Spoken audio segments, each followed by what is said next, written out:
আব্দুর রাজ্জাক বিন ইউসুফ আছে না নাই জোরে কোন? আহলে হাদিসের বড় একজন শায়েখ আব্দুর রাজ্জাক বিন ইউসুফ তিনি বলেছেন গণতন্ত্রের মাধ্যমে দেশে ইসলাম কায়েম হবে না। আপনি আব্দুর রাজ্জাক বিন ইউসুফকে আপনাকে বলতেছি, আপনি আমার এই আলোচনার ফিতা আপনার কাছেও যাবে, যেহেতু আমার আলোচনা 58টা দেশে চলে যায়। কয়টা দেশে? 58 দেশের মধ্যে বাংলাদেশ আছে না নাই? আন্দোলনের সমালোচনা করেন।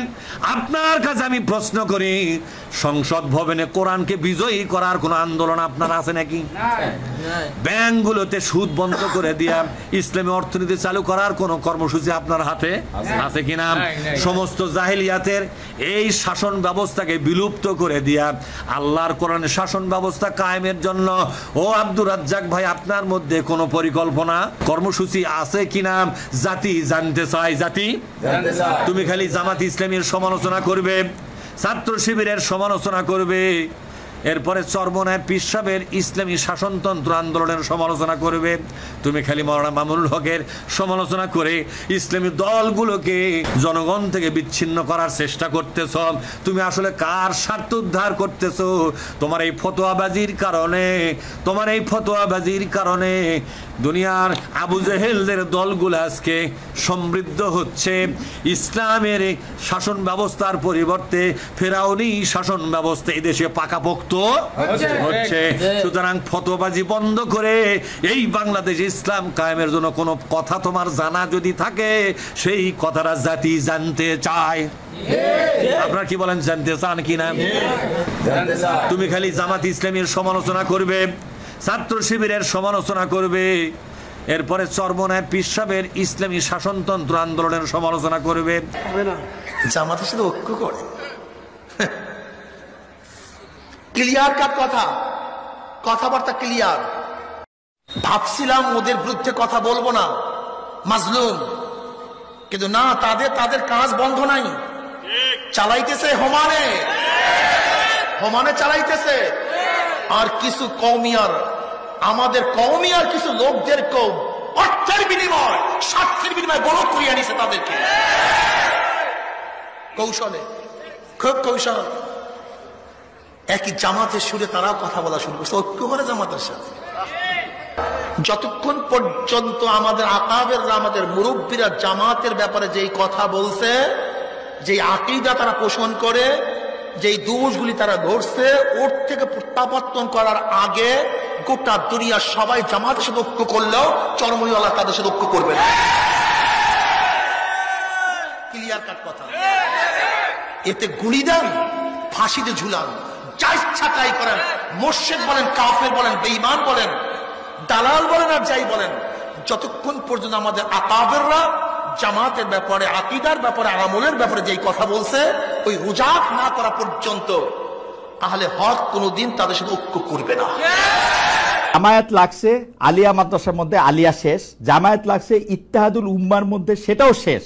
জামায়াত লাগছে বিএনপির মধ্যে, বিএনপি শেষ। জামায়াতের বিষ যেখানে লাগবে সেটা ধ্বংস হয়ে যাবে। আরেকটাতে আপনি বলতেছেন কোন দেশ যদি কমিউনিস্টরা দখল করে নেয় সেখানেও একদিন ইসলাম আসতে পারে, কিন্তু আল্লাহ করুক, কোন দেশ যদি আল্লাহ না করুক হবে মনে হয়, কোন দেশ যদি জামায়াত দখল করে ফেলে কিয়ামতের আগ পর্যন্ত আর কোনোদিন ইসলাম আসবে না। আপনি এরকম বলতেছেন এবং আপনার বলার মধ্যে এক ধরনের কনভিকশন থাকে, যুক্তি থাকে, শক্তি থাকে, তারপরেও আপনি সবার সঙ্গে আপনি বসতে পারতেছেন, সবার সঙ্গে আপনার এক ধরনের ভালো সম্পর্ক থাকতেছে। এইটার মানে হিসাবটা কি? মানে আমি আলেম ওলামাদের মানুষ হিসাবে যথাযথভাবে মূল্যায়ন করার চেষ্টা চালিয়ে যাচ্ছি। মানুষ হিসাবে ত্রুটি থাকতে পারে, তা থাকতেই পারে, থাকাই স্বাভাবিক, তারপরে আমি চেষ্টা চালিয়ে যাচ্ছি। আমি এইটা বলে আপনাকে টেনশন ভোগ করতে বলিনি। আমি এইটা বলে যদি বলতে চেয়েছি সেটা হলো এই যে আমি জাতির ক্ষতি করতে চাইনি। বলতে চেয়েছি এই যে জাতির কাছে আমি কোনোদিন রূপক কথা নিয়ে আসিনি। বলতে চেয়েছি এই আমার জীবনে আমি উন্নত মানের প্রতিষ্ঠান গড়বই ইনশাল্লাহ, যেখানে ছেলে মেয়ে বাংলা, ইংরেজি, আরবি উন্নত মানের শিক্ষা অর্জন করে জাতির অন্যায়ের বিরুদ্ধে লড়বে মুখে কলমে মিডিয়াই। আমি চেষ্টা চালিয়েছি বই পুস্তকে কোথাও ক্ষতি না করা, জাল জৈব হাদিস পেশ না করা। মুখে যা বলেছি, কলমে তা লিখেছি, মিডিয়ায় তা পেশ করার চেষ্টা করেছি, বিচারের মাঠে এখানে আমি ধরা খাবো, এটা আমার মনে বলে না। তবে আমার একটা জিনিস ধাক্কা খাই, সেটা হলো এই যে জাতির সামনে এসে দিন প্রচার করছি, এত যে দোকানপাট, এত যে পুরুষ নারী, এইটার ব্যাপারে আমি কতটুকু কন্ট্রোল করলাম, জাতিকে কতটুকু বললাম, জাতি আমার কথা মানলো কি না, এইটার কারণে কতটুকু ধরা খাবো, এটা আমার ভিতরে কাজ করে। তার মানে এইভাবে পেশাদারি বক্তব্য বা পেশাদারি আলোচনা বা সৃজনশীল আলোচনা ধর্ম এমন নয়। আর বক্তব্যের ব্যবস্থা হলে এত দোকানপাট হতে হবে, সকাল থেকে নারী পুরুষ ঘুরবে সেখানে, এইটা বক্তব্যের গতিনীতি নয়, ধর্ম এমন নয়। এই ব্যাপারে আমি কতটুকু ধরা খাবো, এইটা আমার ভিতরে সন্দেহ কাজ করে। আর একটা জিনিস সন্দেহ কাজ করে যে জনগণের কাছে আমি টাকা চাইনি, তবে জনগণ আমাকে টাকা দিচ্ছে। কম দেখ বেশি দেখ, ফিরিয়ে দেখ, অপমান করুক, কিছু করুক, করছে, এই টাকাটার জবাব আমাকে কেমন দিতে হবে? আসলে কি দিতে হবে? দলিলাদিল্লা আমার কাছে কিছু প্রমাণ আছে যা দিতে হবে না, তারপরে ভেতরে ধাক্কা খায়, যার কারণে এখন টাকা পয়সা সব জামিয়া সালাফিয়া দিয়ে দিই, আমি এখন দেউলিয়া। আরেকটা জিনিস আমার ভিতরে কাজ করে যে খুব সফরের মধ্যে থাকলাম জীবনে, সফরের মধ্যে আছি 90 সাল থেকে সফর, তা আমি ইবাদত বন্দেগী ভালো করতে পারলাম না বলে আমার মনে হচ্ছে। তাতে আমার মনে হচ্ছে যে আমি জাতিকে ফাঁকি দিইনি, মানুষ আমার কথাবার্তা শুনে আমল করার চেষ্টা করে।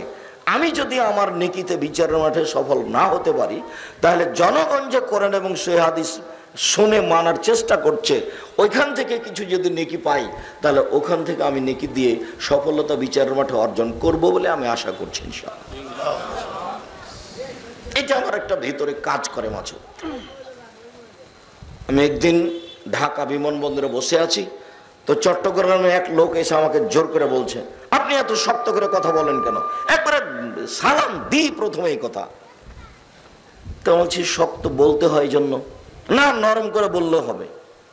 না, হবে না, না নরম করে বললেও হবে।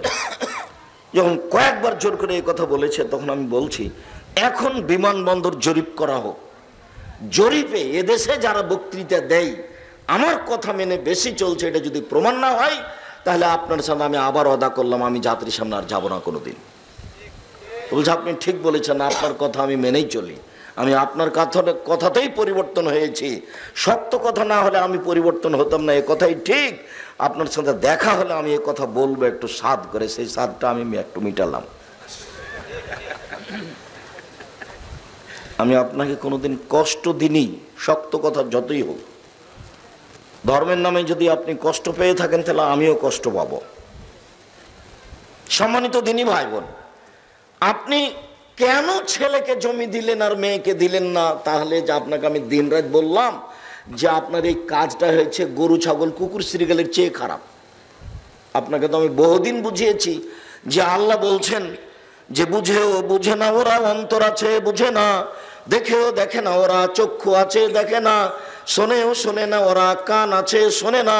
উলাইকা কালানাম, তারা পশু প্রাণীর মতো, তারা গরু ছাগলের মতো, তারা কুকুর শ্রীগালের মতো, ভালো মজাল বরং তার চেয়ে খারাপ। তো কুকুর শ্রীগালের চেয়ে খারাপ কে? আমি বললাম তোমার বাপ। তুমি এখন আমাকে প্রমাণ করো যে আমার বাপকে আপনি এই কথা বললেন কেন? তোমার বাপকে যদি আমি কুকুর শ্রীগালের চেয়ে খারাপ প্রমাণ করতে না পারি বেটা, তাহলে ফুল করে আজকে বক্তব্য শেষ, সামনে আর জাতির সামনে দাঁড়াবো না। তুমি বলো যে তোমার ফুফু পাবে জমি বিকালে আর তোমার বাপ পাবে সকালে, এরকম প্রমাণ করো, আর না হলে বলতে হবে একসাথে একসাথে। তার মানে 24 ঘন্টা পরে তোমার ফুফুকে জমি দেওয়ার কোনো অধিকার তোমার বাপের কাছে নেই। সেখানে তোমার ফুফু জমি চাইলেই তোমার বাপ খেপে বলে তোকে বাড়িতে আসতে হবে না, তুই এখানে আসিস না। এই বাড়ি তো তার বাপের, তার মানে তোমার ফুফুর বাড়ি মানে এটা তার বাপের বাড়ি। তোমার বাপের যেমন অধিকার আছে, সেখানে তার একবারে হুবাহু একই রকমের অধিকার। এটা বগুড়ার, আমি বলি না বগুড়ার স্বভাবের দিক দিয়ে এটা বেশি খারাপ স্বভাব, গাইবান্ধাও তাই, চাঁপাইনবাবগঞ্জ এরকম নয়, হয়তো আছে। বেটিকে জমি দিতে হবে, বোনকে জমি দিতে হবে, এটা মানে জানে, তারপরে মনে হয় যে এটা কিছুই না। বল হিসাবে এটা মানুষের সাথে জড়িত পাপ। 19-20 করে জান্নাত কিনে যাবে না, তাহাজ্জুদ পড়লেও হবে না, হজ করলেও হবে না, ওগুলো দিয়ে কোনো কাজ হবে না। মানুষের হক নষ্ট করে,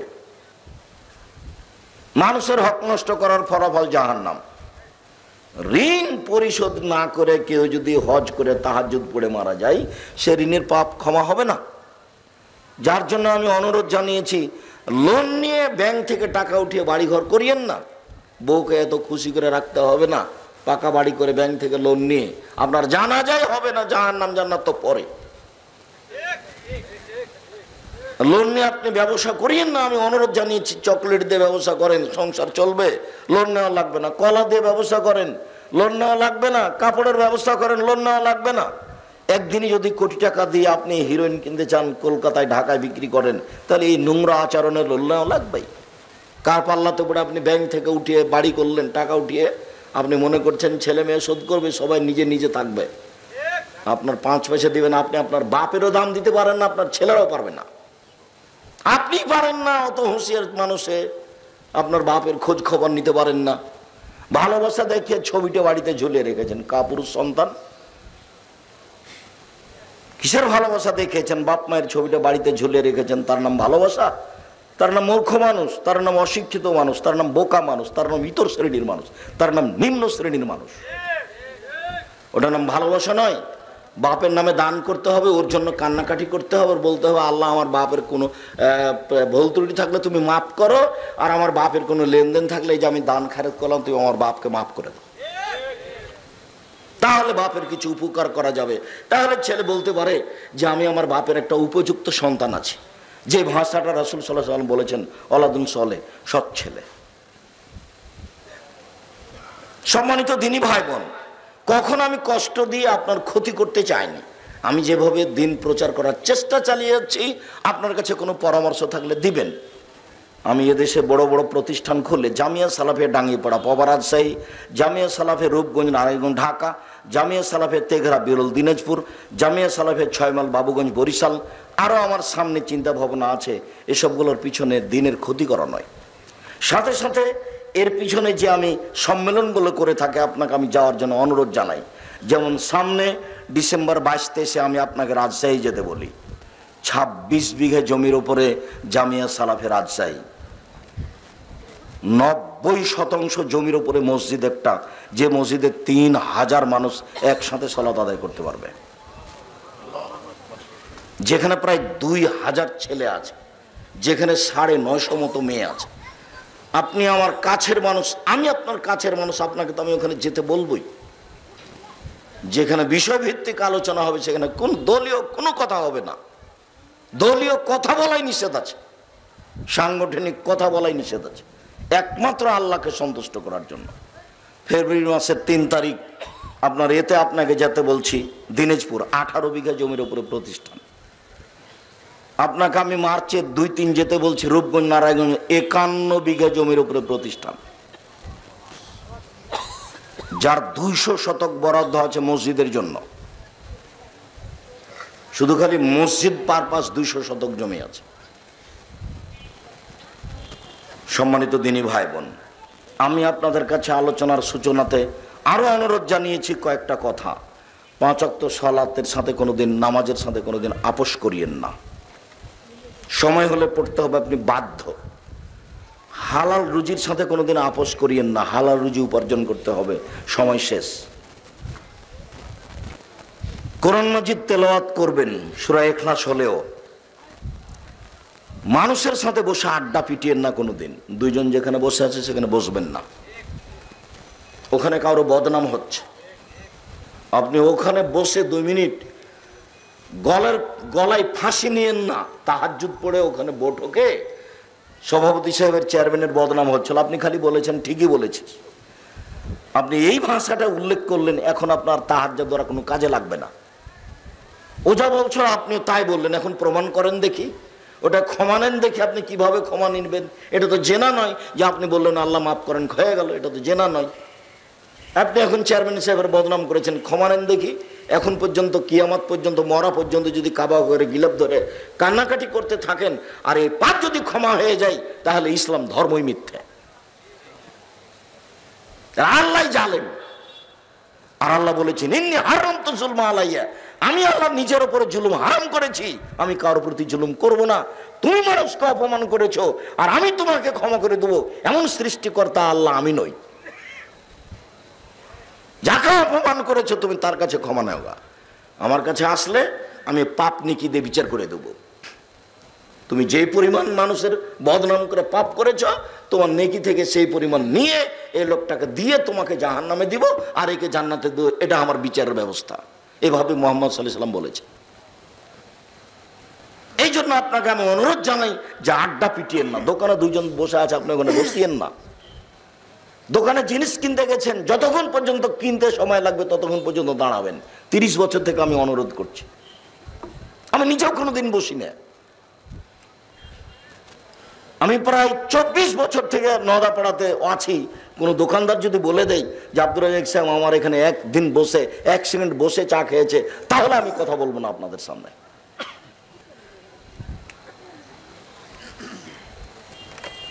অযথা আড্ডা পিটে মানুষের বদনাম করে ইহকাল হারিয়ে পরকাল হারিয়ে কি করবেন আপনি? সময় শেষ। কালকে দেখেছিলেন 20 বছর বয়স, আজকে দেখছেন 50। আমি দেখতে দেখতেই আমার দিনী ভাই যারা আমার পাশে পাশে হাঁটে আসছিলেন, সবার দাড়িগুলো সুন্দর ছিল, একবারে তাজা ছিল, দেখছি সবাই বুড়িয়ে গেছে। আমি তো রাজ থেকে আসিনি, 90 সালে এসেছি আমি ওই ফতেহ আলী মসজিদে বৃহস্পতিবারে কথা বলতে। 90 সালে এসেছি আমি বৃকুষ্টিয়া মাদ্রাসায় বক্তব্য দিতে। 90 সাল থেকে আছি মাঠে আমি।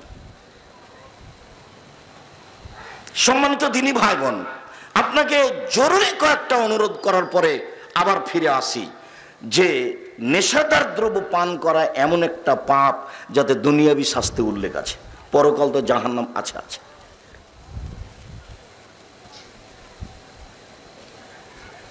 জেনা করলে দুনিয়াবি শাস্তি আছে, পরকাল জাহান্নামও হতে পারে, জান্নাতও হতে পারে।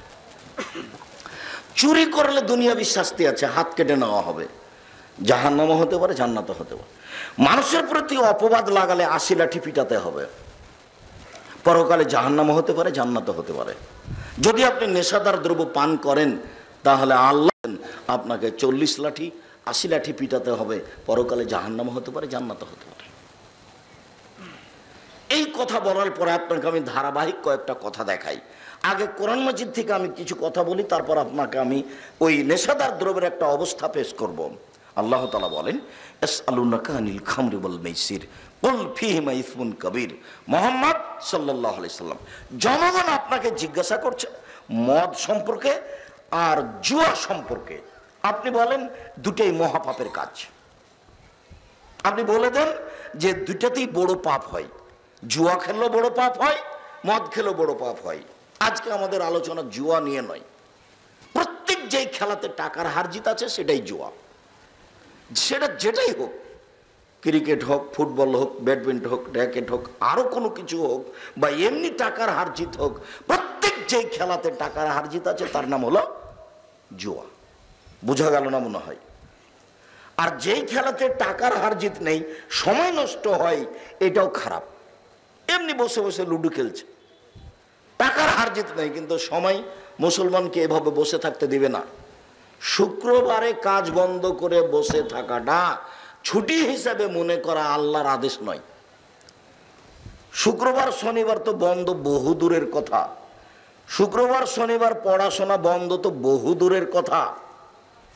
দুবাই সরকার শারজাতে আছে, দুবাই আছে শুক্রবার শনিবার রবিবার। শুক্রবার গেল মুসলমানের, শনিবার গেল খ্রিস্টানের, রবিবার গেল ইহুদিদের। 3 দিন ছুটির দিন। আরো তো কত দিবস আছে আল্লাহর হস্তে। তাহলে পড়াশোনা কোথায়?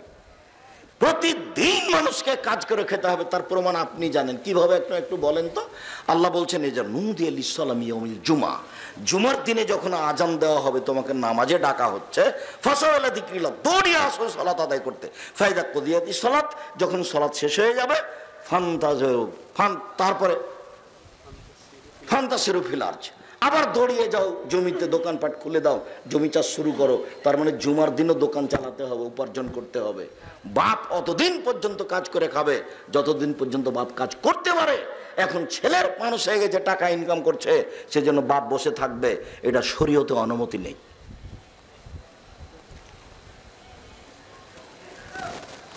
অপচয় পয়সা খরচ করা যেমন নিষেধ আছে, প্রত্যেক দিন পয়সা উপার্জন করতে হবে, এটা জরুরি আদেশ আছে।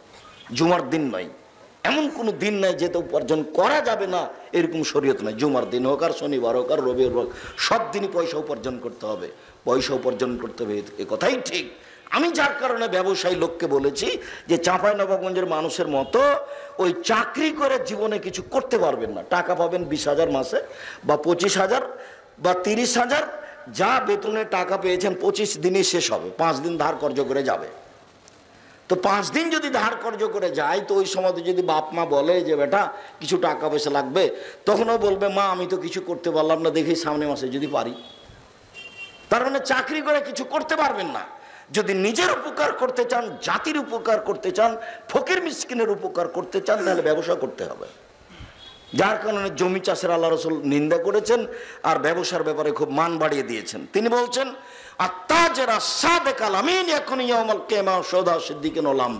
যারা সত্যবাদী ব্যবসায়ী ওরা বিচারের মাঠে নবীদের সাথে থাকবে। এরকম উপার্জনের পথের ব্যাপারে কাউরে এরকম কোনো প্রশংসা নাই, সে জমি চাষ করা হোক আর চেয়ে চাকরি করা হোক। আল্লাহ রসুল সরাসরি বলছেন সত্যবাদী ব্যবসায়ী নবীর সাথে থাকবে, ওতে টাকাও আছে বেশি, ওতে মানুষের উপকার করাও আছে। আবার তিনি বলছেন আর তেজারাত মাল কিতওয়াল হালাফ, ব্যবসা করলে অনেক সময় মিথ্যা কথা চলে আসে, ব্যবসা করলে অনেক সময় কসম চলে আসে, অজান্তে ইচ্ছে করে অনিচ্ছে চলে আসে। শুভ হবি সাদকা, তোমরা দান খায়রাত করে এটা মিটিয়ে দাও। তার মানে ব্যবসা করলে কিছু সমস্যা চলে আসে, এ কথা মুহাম্মদ সাল্লাল্লাহু আলাইহি ওয়াসাল্লাম জানতেন। সামাজিক সমস্যাও আছে, সব সমস্যার মোকাবেলে বৈধ যদি জিনিস হয়, যেটার ব্যবস্থা করছেন সেই জিনিস যদি বৈধ হয়, তাহলে সেখানে কোনো জায়গাতে যদি টাকা লাগে দেওয়া লাগে তো দিবেন। কাস্টমাররা আপনার কাস্টম অফিসে আপনার চট্টগ্রামে এসে মাল নেমেছে কয়েক কোটি টাকার, এখন জাহাজ থেকে নামাতে দিবে না, ওই একটা সিগনেচার নিতে হবে অফিসারের কাছ থেকে, তা 50,000 টাকা লাগবে। আরে নিজের টাকা দিয়ে আমি ব্যবসা করি, তোমাকে 50,000 টাকা দিব মানে? যদি আপনি না দেন, মাল যদি নামাতে দেরি হয়, প্রতিদিন 50,000 জরিমানা হবে। এখন ওই 50,000 দিয়ে আপনি মাল নামান, এটা আপনি মাজলুম আর হলো জালেম, এটাতে আপনি ক্ষতিগ্রস্ত নন। জমির দাম 10 লক্ষ আর জমি রেজিস্ট্রি হচ্ছে 6 লক্ষ, তো কাছাকাছি হয়ে গেল। তো জমি রেজিস্ট্রি করতে এত টাকা খরচ হবে কেন? এর নাম জুলুম, এর নাম হলো জুলুম। রক্ষা পাবে না কেউ, সাবধান থাকুন। বলছিলাম সম্মানিত দিনী ভাই বোন, আল্লাহ তাআলা বলেন ইন্নামাল খামরু ওয়াল মাইসিরু ওয়াল আনসাবু ওয়াল আজলামু রিজসুম মিন আমালিশ শয়তান। পৃথিবীর মানুষ মনে রেখো, নেশাদার দ্রব্য পান করা, জুয়া খেলায় অংশগ্রহণ করা, মূর্তির আস্তানায় যাওয়া, লটারি ক্রয় করা শয়তানের কাজ। যদি লেগে যায় 40 লক্ষ টাকা, 20 টাকা দিয়ে আপনি লটারি কিনেছেন, স্বাভাবিকভাবে পাপ ক্ষমা হবে না, তওবা করতে হবে। লটারি হারাম, কিয়ামত পর্যন্ত লটারি হারাম। ছবি মূর্তির আস্তানায় যাওয়া চিরদিনের জন্য হারাম, মদ চিরদিনের জন্য হারাম, জুয়া খেলা চিরদিনের জন্য হারাম। কোরআন মাজিদে আল্লাহ ঘোষণা করেছেন। এবার আপনাকে আমি মদ যে হারাম ওর ক্ষতিটা আল্লাহ রাসূল কিভাবে বলছেন আপনাকে আমি 2-3টে সাইড দেখাই। একটা হলো এই যে এইগুলিকে আল্লাহ নবী দেখেন কিভাবে। এক, উসমান রাদিয়াল্লাহু তাআলা আনহু বলেন, রাসূল সাল্লাল্লাহু আলাইহি ওয়াসাল্লাম বললেন ইজতানিবুল খামরা ফাইন্নাহা উমুল খাবাইস। পৃথিবীর মানুষ, তোমরা নেশাদার দ্রব্য পান করো না, এটা হলো পাপের মা। এক, খুব ভালোভাবে মনে রাখেন, এটা হলো পাপের মা। 2, আবু দারদা রাদিয়াল্লাহু তাআলা আনহু বলেন আউসানি খলিলি, আমার খুব নিচের মানুষ অন্তরঙ্গ বন্ধু মুহাম্মদ সাল্লাল্লাহু আলাইহি ওয়াসাল্লাম বললেন লা তাসরাবান্না খামরান, দোস্ত আবু দারদা নেশাদার দ্রব্য পান করো না। ফাইনাহু রাসু কুল্লি ফাহিশাতিন, নেশাদার দ্রব্য পান করা হচ্ছে সব পাপের মা, সব পাপের মাথা। 3, মুআয রাদিয়াল্লাহু তাআলা আনহু বলেন রাসূল সাল্লাল্লাহু আলাইহি ওয়াসাল্লামকে বললেন লা তাসরাবিল খামরা, মদ পান করো না। ফাইন্নাহু মিফতাহু কুল্লি শাররিন, এটা হলো সব পাপের চাবি। এই ছেলে, এক খেয়ালে চেয়ে থাকবা। দিনী বোন, খুব সাদ করে এসেছেন, আপোষে এখন আর গল্প করিয়েন না, বিনীত অনুরোধ। আপনার গায়ের উপর দিয়ে আর একজন চলে গেলে আপনি তার সাদ প্রতিশোধ নেবেন না। আপনি মুখ খুলবেন না। আপনার জন্য এসেছি। একবার বললেন পাপের মা, একবার বললেন পাপের মাথা, একবার বললেন পাপের চাবি। এই তিনটা বাক্যের সমন্বয় কি? পাপের মা মানে হলো মদ খেলে সব পাপ করা সহজ। যখন মদ খেয়ে বিবেক হারিয়ে যাবে তখন বাপকেও যে ভাষাতে গালি দিবে, গ্রামের লোককে সে ভাষাতে গালি দিবে, আর তো বিবেক কাজ করে না। এই জন্য এটা পাপের মা। মদ খেলে মার সাথে জেনা করা যেমন, অন্য মহিলার সাথে তার কাছে জেনা করা তেমন, ও তো বিবেক কাজ করে না। বউয়ের সাথে মিলনও যেমন, মার সাথে জেনা করা তেমন, কেন তার বিবেক হারিয়ে গেছে। এই জন্য পাপের মা, এই জন্যই পাপের মাথা, এই জন্যই পাপের চাবি। দরজাটা খুলে দিলেন চাবিটা দিয়ে, তালাটা খুলে গেল, এখন দরজা খুলে দেন, ভিতরে সবকিছু দেখা যাবে। তার মানে যখন আপনি মদ খাবেন তখন আপনি পাপের দরজাটা খুলে দিয়েছেন, এখন সব পাপ করতে পারবেন। মুহাম্মদ সাল্লাল্লাহু আলাইহি সাল্লাম মদের পাপের ব্যাপারে এগুলি কথা বললেন। এবার শোনেন, রাসূল সাল্লাল্লাহু আলাইহি সাল্লাম বলছেন, মান শারাবাল খামরা ওয়ালাম ইয়াতুব লাম তুকবাল লাহু 40 সালাহ 40 সাবাহান। কেউ যদি একদিন নেশাদার দ্রব্য পান করে একবার, তাহলে 40 দিন তার সালাত কবুল হবে না। দুনিয়াতে এমন কোনো পাপ নাই যার বিবরণ এইভাবে আছে।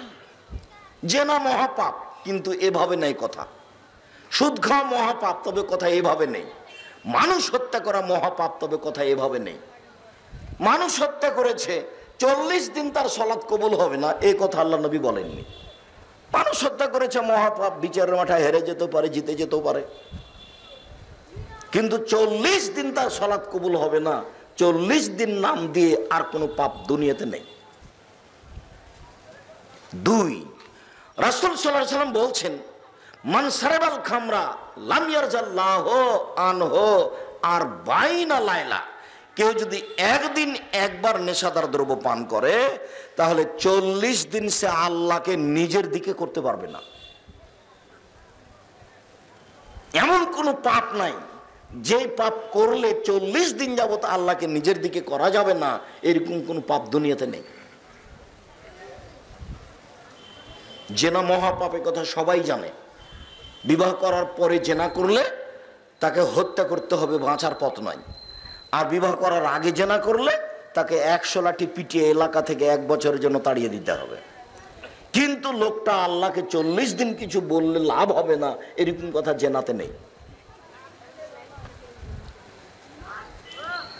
আবু হুরায়রা রাদিয়াল্লাহু তাআলা আনহু বলেন, রাসূল সাল্লাল্লাহু আলাইহি ওয়াসাল্লাম বলেছেন, শারবুল খামরে কাআবেদে ওয়াসানিন। নেশাদার দ্রব্য পান করলে মূর্তি পূজার মতো পাপ হয়। সরস্বতী, ভগবতী, কালী, দুর্গা এর ইবাদত করলে যেমন পাপ হয়, নেশাদার দ্রব্য পান করলে তেমন পাপ হয়।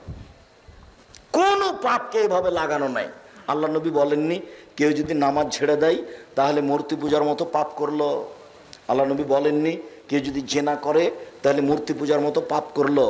আল্লাহ নবী বলেননি কেউ যদি সুদ খায় তাহলে মূর্তি পূজার মতো পাপ করলো। কিন্তু আল্লাহ নবী বলছেন কেউ যদি মদ খায় তাহলে সরস্বতী, ভগবতী, কালী, দুর্গার ইবাদত করলে যেমন হবে তেমন পাপ হবে। কি বুঝলেন? এগুলো তো মুহাম্মদ সাল্লাল্লাহু আলাইহি ওয়াসাল্লাম মুখের ভাষা। আব্দুল্লাহ ইবনে আমর রাদিয়াল্লাহু তাআলা আনহু বলেন, রাসূল সাল্লাল্লাহু আলাইহি সাল্লাম বলেছেন, লা ইয়াদখুলুল জান্নাহ, 4 শ্রেণীর মানুষ জান্নাতে যাবে না। 1, আকুন, বাপ মাকে মানে না যে। এই ছেলে, মধ্যে থেকে কোনো ছেলে উঠলে আপনি তাকে ঠেকাবেন। আপনি আমাকে দয়া করে ব্যস্ততা দেখায়েন না। আপনার ব্যস্ততার আগে আমরা কথা শেষ করব ইনশাআল্লাহ। কাজেই পরিবেশ নষ্ট করবেন না, বিনীত অনুরোধ। নিজের প্রয়োজন দেখাবেন না। বাপ মাকে মানে না যে সে জান্নাতে যাবে না। একটা হাদিস আল্লাহ রাসূল বলছেন, হুমা জান্নাত কানারকা, বাপ মাই তোমার জাহান্নাম, বাপ মাই তোমার জান্নাত, বাপ মাই তোমার জাহান্নাম, বাপ মাই তোমার জান্নাত, ওরাই তোমার জাহান্নাম, ওরাই তোমার জান্নাত। ওরা খুশি তো জান্নাত, ওরা খুশি নেই তো জাহান্নাম। অনেক ইবাদত করলাম কিন্তু ওরা খুশি নেই, কাজ হবে না। সম্মানিত দিনী ভাই বোন, 2 অল কাম্মার জুয়া খেলে যে সে জান্নাতে যাবে না। আগে থেকে আপনার একটা কথা আছে, কেউ যদি কাউকে বলে আসো জুয়া খেলি, এতেই সে মহাপাপী, কাফারা না দিলে এই পাপ ক্ষমা হবে না, অবাক পাপ। আমিও অবাক হই, খালি কাউকে বলেছে যে আসো জুয়া খেলি, খেলেইনি। 10 জন ফকিরকে করতে হবে, খেতে দিতে হবে, 1/2 কেজি করে চাউল দিতে হবে, অর্ধ সা করে 1/4 কেজি করে চাউল দিতে হবে, খালি বলেছেন যে আসো জুয়া খেলি, অবাক পাপ। খেলেনি আপনি, খালি বলেছেন যে আসো জুয়া খেলি, তাতেই 10 জন ফকিরকে কতখানি করে চাউল দিতে হবে? 1/4 কেজি করে। এখানে আমি আরেকটা কথা বলে থাকি, যে কোনো মহিলা মানুষ যদি কোনো পুরুষের পাশ দিয়ে হাঁটে সাজগোজ করে, তা আল্লাহ রাসূল বলছেন ও ব্যভিচারিণী, ও ব্যভিচারিণী, ও ব্যভিচারিণী। মহিলাটা তো জেনা করেইনি। এ তো মুহাম্মদ সাল্লাল্লাহু আলাইহি ওয়াসাল্লামের মুখের ভাষা আপনাকে আমি অনুবাদ করে শোনাচ্ছি।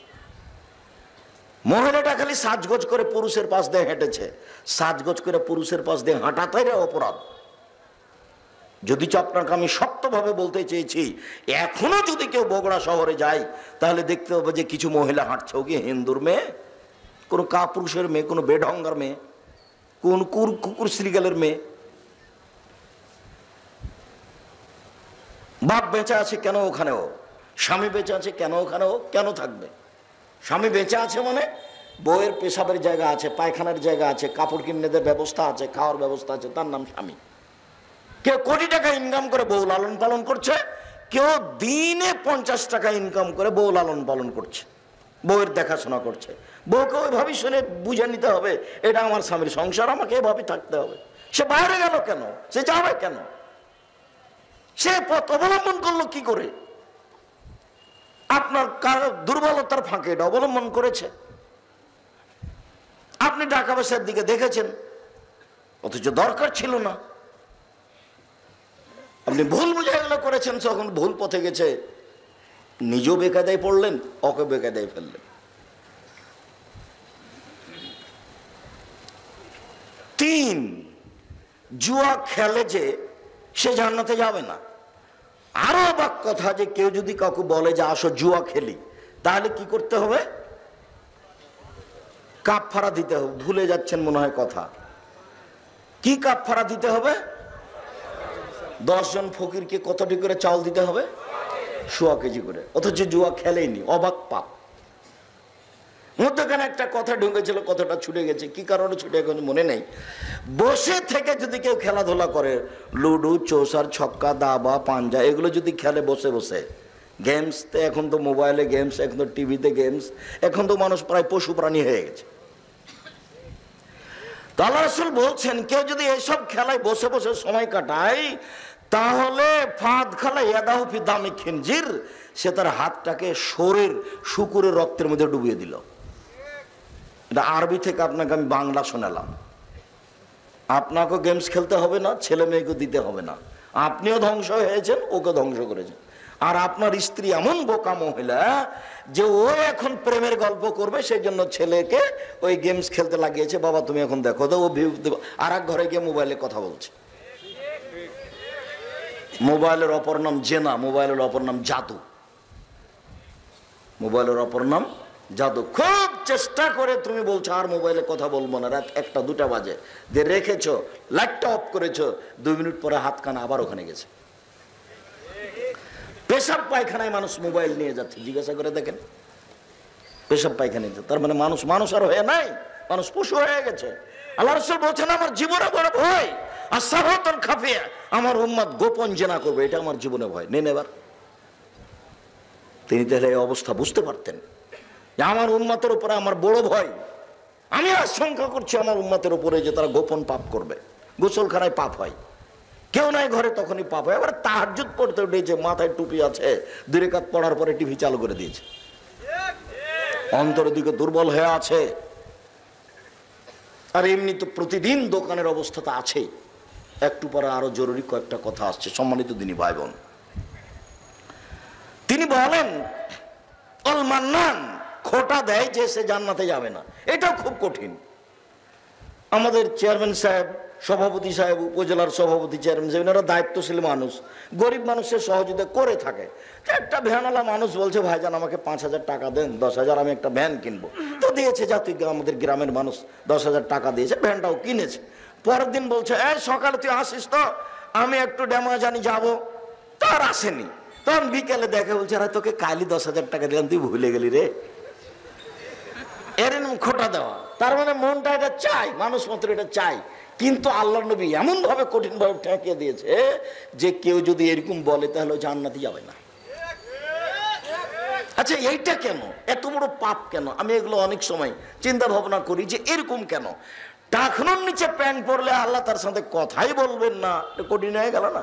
টাকনোর নিচে প্যান্ট পরেছি আমি, জেনাও করিনি, চুরিও করিনি, কাউকে থাবাও মারিনি, কারো অর্থ সম্পদ আমি লুটেও নিইনি, কাউকে আমি জোর করে কথা বলিনি, কিন্তু আমার সাথে আল্লাহ কথাই বলবেন না কেন? এরকম হয়ে গেল কেন জানেন? এটা হলো মনের সাথে জড়িত পাপ। মনে বলছে যে প্যান্টটা টাকানোর নিচে রাখি, এই জন্য খোটা দেওয়াটা মনে চাচ্ছে যে এত বড় বেয়াদব মানুষ, আরে কালকে 10,000 টাকা দিলাম, আমার মনে চাচ্ছে যে ওকে কি বলি, দুটা কথা বলি। যে মনের সাথে এই পাপটা জড়িত, এই জন্য এত বড় বেকায়দা। মন মানুষকে পাপের আদেশ করে, ইন্না নাফসাল্লাহ আমারত বিশ্বয়ে, মানুষের আত্মা মানুষকে পাপের আদেশ করে। 4 মধুমল খামর, যারা নিয়মিত বিড়ি, তামাক, জর্দা, সিগারেট, গুল, নেশাদার দ্রব্য পান করে এরা জান্নাতে যাবে না। আব্দুল্লাহ আমর রাদিয়াল্লাহু তাআলা আনহু বলেন, রাসূল সাল্লাল্লাহু আলাইহি সাল্লাম বলেছেন, সালাসাতুন লা তাদখুলুল জান্নাহ, 3 শ্রেণীর মানুষ জান্নাতে যাবে না। আমি অনুবাদ করে দেখাচ্ছি, আপনার কাছে যদি ভারী লাগে তা আমার কিছু করার নেই। 1 মধুমনুল খামর, যারা নিয়মিত বিড়ি, তামাক, জর্দা, সিগারেট, গুল, নেশাদার দ্রব্য খায়, পান করে, এরা জান্নাতে যাবে না। 2 আর রাজরাত মিনান নিসায়ে, পুরুষের বেশধারী নারী, যারা পুরুষের জুতা স্যান্ডেল পরে, যারা পুরুষের শার্ট প্যান্ট পরে, যারা পুরুষের পোশাক পরে, তারা জান্নাতে যাবে না। মহিলারা যে পুরুষের পোশাক পরবে এ কথা রাসূল সাল্লাল্লাহু আলাইহি ওয়াসাল্লাম আগেই জানতেন। আর না হলে জাহেলিয়াতের যুগে এরকম ছিল, নাহলে এত শক্তভাবে বললেন কেন? হাটে বাজারে তো মহিলাদের স্যান্ডেল ভিন্ন দেখা যায়, তাহলে মানুষ কোম্পানি হিসেবে ভিন্ন তৈরি করেছে যে মহিলাদের স্যান্ডেল এইটা, মহিলাদের পোশাক এইটা, মহিলাদের গেঞ্জি এইটা, পুরুষের গেঞ্জি এইটা। আজও পৃথিবীতে পুরুষের ভিন্ন পোশাক, মহিলাদের ভিন্ন পোশাক। রাসূল সাল্লাল্লাহু আলাইহি সাল্লাম বলছেন, কেউ যদি পুরুষের পোশাক পরে তাহলে জাহান্নামে যাবে। বহির্বিশ্বগুলো, আমরা তো মাঝে মধ্যেই দুবাইয়ে গিয়ে দেখি, দুবাই হচ্ছে বহির্বিশ্বের থাকার জায়গা, ইহুদি খ্রিস্টানের সেখানে থাকে, দিন কাটায়। তো ওরা মুসলিম মহিলা হোক আর অমুসলিম হোক, ওদের গায়ে গেঞ্জি, পরনে হাফ প্যান্ট, এগুলো সব পুরুষের পোশাক। জাহান্নাম মানুষ দিয়ে কিন্তু ভর্তি হবে না, মনে রাখিয়েন। আর জান্নাত খালি থেকে যাবে, অনেক জায়গা ফাঁকা। তখন আল্লাহ জান্নাতের জন্য মানুষকে বানাবেন। যদি চড়ার নগদ পেয়ে যাবে কিছুই না করে। আর আমি কতদিন যাবত চেষ্টা করলাম, ইবাদত করলাম, তা আমি জান্নাত পেলাম। আর আল্লাহ বলছে ওকে আমি জান্নাতের জন্য বানাবো, 2 দিন পরেও ফাঁকা জায়গায় ওকে দিয়ে দেব। আর জাহান্নাম দিয়ে মানুষ পূর্ণ হবে না, জাহান্নাম মানুষ দিয়ে পূর্ণ হবে না। তখন আল্লাহ তার জন্য মানুষ বানাবেন না। বলেন তো তখন আল্লাহ কি করবেন? পা ঢুকিয়ে দিবেন। তখন জাহান্নাম বলবে যে আমি এখন পূর্ণ, যথেষ্ট, আর লাগবে না। এই হলো বিচারের মাঠের জাহান্নামের অবস্থা আর জান্নাতের অবস্থা। 3 ও দায়ুস আল্লাযী কিরফি আলাইহিল খাবাসা, দায়ুস যে বাড়িতে বেহায়ের সুযোগ দিয়েছে, সে হাজি হোক, চেয়ারম্যান হোক, মেম্বার হোক, এমপি হোক, মন্ত্রী হোক, সে যেই হোক না কেন, 1000 দানার তাসবিহ থাক, যেই হোক। আর 3 চিল্লায় চলে গেছে বাপ, লন্ডনে তাসবিহ টিপছে, আর মেয়ে ঢাকা বিশ্ববিদ্যালয়ে আরেকজনের সাথে গল্প করছে। ও দেখাচ্ছে যে আমি দিনের কাজ করছি। জাবের রাদিয়াল্লাহু তাআলা আনহুকে আল্লাহ নবী বলছেন যে আচ্ছা জাবের, তুমি কুমারী মেয়ে বিবাহ করেছো না তালাক প্রাপ্ত মেয়ে বিবাহ করেছো? তো জাবের রাদিয়াল্লাহু বলছেন যে তালাক প্রাপ্ত মেয়ে বিবাহ করেছি। তখন আল্লাহ রাসূল বলছেন, হাল্লা বিকরান, আরে তুমি কুমারী মেয়ে বিবাহ করলে না কেন? তলায় বাহ তলায় বোকা, তুমি তার সাথে খেলতে, ও তোমার সাথে খেলতো। রাসূল সাল্লাল্লাহু আলাইহি ওয়াসাল্লাম একদিকে গেলেন। এবার জাবের আরেক দিকে যাচ্ছেন। জাবের বলছেন আল্লাহর নবী শোনেন, আমার বাপ উহুদের যুদ্ধে শহীদ হয়েছে 9 জন মেয়ে রেখে, এক হাদিসে 6 জন।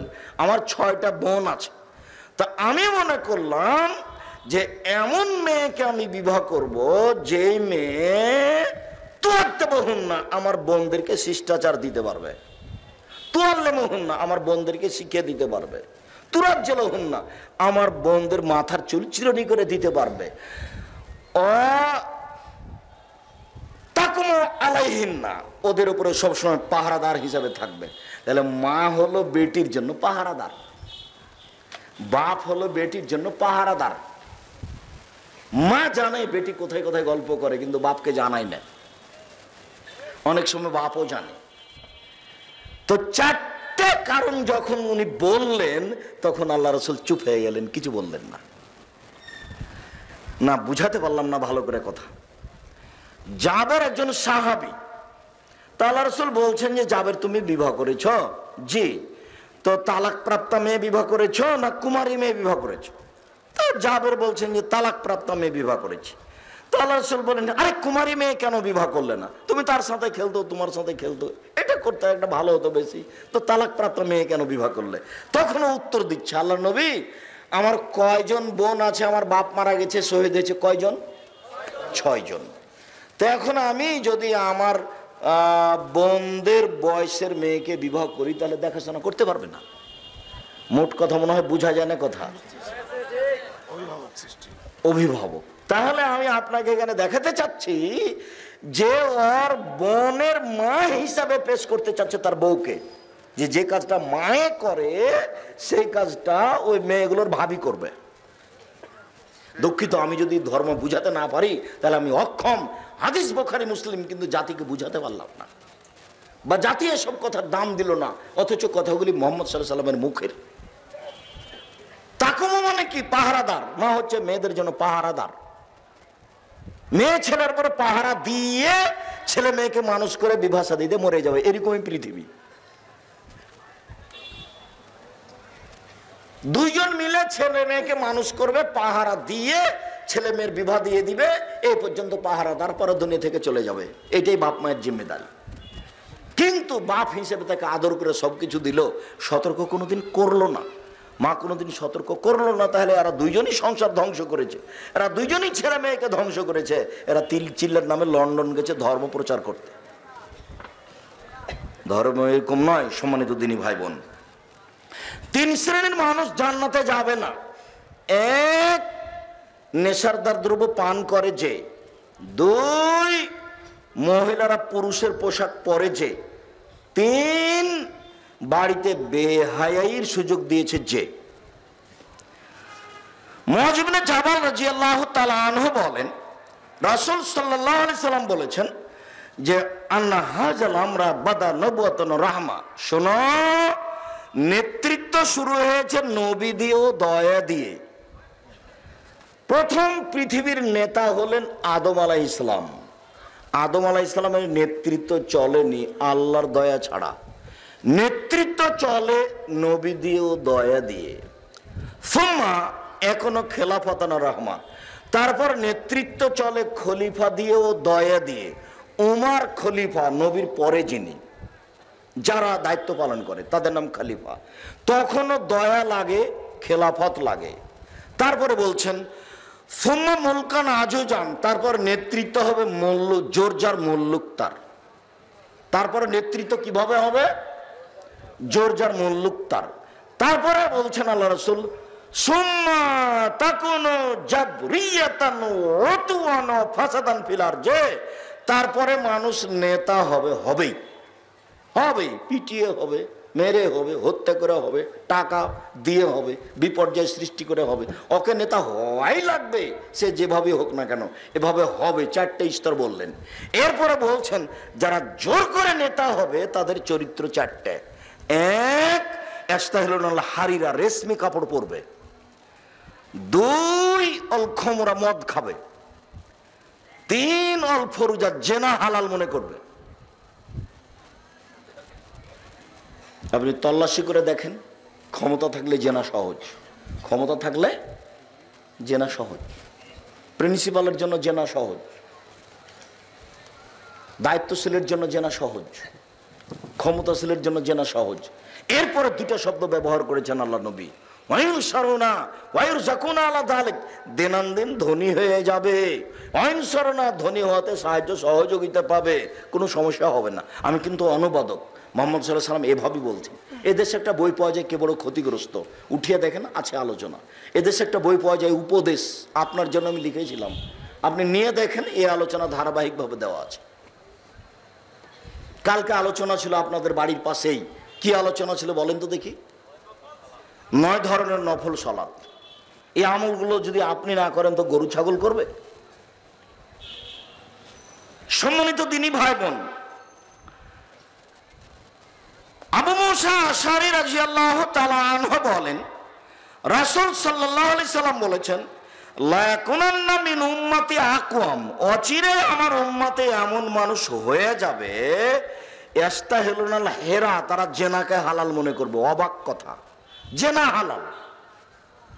অল হারিরা, রেশমি কাপড় হালাল মনে করবে।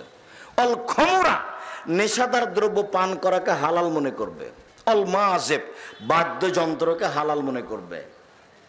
সব শব্দগুলো চলে এসেছে, কিয়ামতের লক্ষণ চলে এসেছে, বাদ্যযন্ত্র।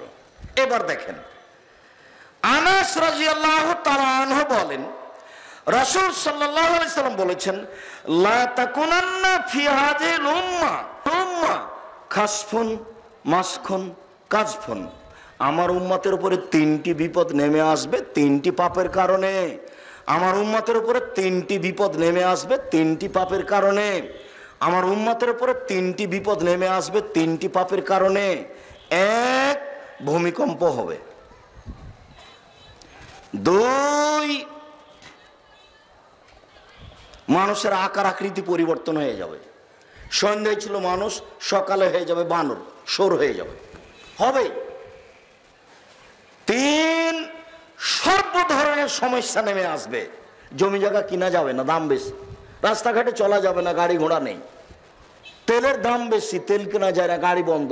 সব ধরনের সমস্যা নেমে আসবে। মসজিদে মারামারি, মাদ্রাসায় মারামারি, দিন ধর্মের জায়গাতে মারামারি, আলেম ওলামাদের সাথে গন্ড, এরাই মারামারি করে, হইচই করে। যেখানে আপনি যাবেন, সমাজের দায়িত্বশীল যারা, তারাই মারামারি করছে, একজন আরেকজনকে চেয়ার তুলে মারছে। সব জায়গাতেই সমস্যা নেমে আসবে 3টা পাপের কারণে। 1, এই যে সারেবুল খুমরা যখন নেশাদার দ্রব্য পান করবে। 2, ওয়াজারাতিল কায়নাত, মেয়েরা যখন নাচবে, সব মোবাইলে মেয়ে নাচে, সব ঘরে মেয়ে নাচে, সব দোকানে বাজনা বাজে, সব দোকানে মেয়ে নাচে।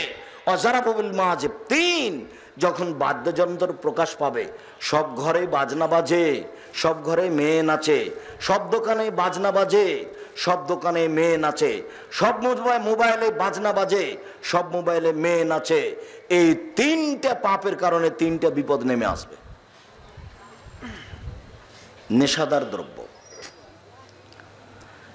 আবু মুসা আশআরী রাদিয়াল্লাহু তাআলা আনহু বলেন, রাসূল সাল্লাল্লাহু আলাইহি সাল্লাম বলেছেন, লা ইয়াসরাবানা নাসু মিন উম্মতি ওয়া ইয়াসমুনাহা, আমার উম্মত নেশাদার দ্রব্য পান করবে, নাম দিবে অন্য। আমার উম্মত নেশাদার দ্রব্য পান করবে, নাম দিবে অন্য। এইখানে আপনারা নেটে একটু 2 ধরনের আলোচনা দেখছেন। আব্দুর রাজ্জাক সাহেব বলেছেন ঠান্ডা, পেপসি, আরসি, কোকাকোলা মদ হারাম। তখন আরেকজন বলছেন যে না, ঠান্ডা, আরসি, কোকাকোলা এগুলো মদ নয়। এইটা আপনারা দেখছেন। আপনি কি কোনোদিন তদন্ত করে দেখেছেন ঠান্ডা, আরসি, কোকাকোলা, পেপসি কিভাবে তৈরি হয়, কে তৈরি করেছে, কোথা থেকে এসেছে? যদিচ এখন মানুষ দাওয়াত দিলে, খাওয়া দাওয়ার পরে মানুষ আপ্যায়ন করে পেপসি দিয়ে, খাওয়া দাওয়ার পরে মানুষ আপ্যায়ন করে সিগারেট দিয়ে, আর গরিব মানুষ হলে বিড়ি দিয়ে, জর্দা তামাক দিয়ে। এটা মানুষের আপ্যায়নের একটা অংশ। আমি তো আপনাদের ভালো মানগত খানা খাওয়ার বগুড়াতে 30 বছর 32 বছর থেকে খাচ্ছি, তা আমি তো কোনোদিন আপনার বাসায় ঠান্ডা পেপসি দিয়ে আপ্যায়ন গ্রহণ করিনি, মনে হয় না। কে জানি আপনি কোনো সময় ভুলে দিয়েছেন নাকি? আমি জেনে শুনে সজ্ঞানে কোনোদিন খাইনি, যদি আপনার ভালোবাসা অনেক। আমি আপনার ভালোবাসাকে ভুলিনি। যদিচ আপনি খুব ঘন ঘন এই গ্রামে ওই গ্রামে দাওয়াত দিতে চাচ্ছেন, কিন্তু আমি আসতে পারি না। এই ফুলকোটের একটা ছেলে জামিয়া সালাফে ডাঙ্গিপাড়ায় 10ম শ্রেণীতে পড়ে। এই প্রোগ্রামের জন্য ছেলেটা 1 বছর থেকে খুব কম করে হলো 150 থেকে 200 দিন আমাকে অনুরোধ করেছে। ও ফুলকোটের ছেলে, সেই জন্য ফুলকোটা আমাকে আসতেই হবে। ফুলকোটা আমি আসবো না এ কথা নয়, কিন্তু আমি সিরিয়াল সময় করতে পারি না। আমি আপনার কাছের মানুষের কথা ঠিক, কিন্তু আমাকে তো সিরিয়াল মেনটেন করতে হবে, আসতে তো হবে। আমি নিলাম, আসতে পারলাম না, তখন তো পরিবেশ আরো খারাপ হলো।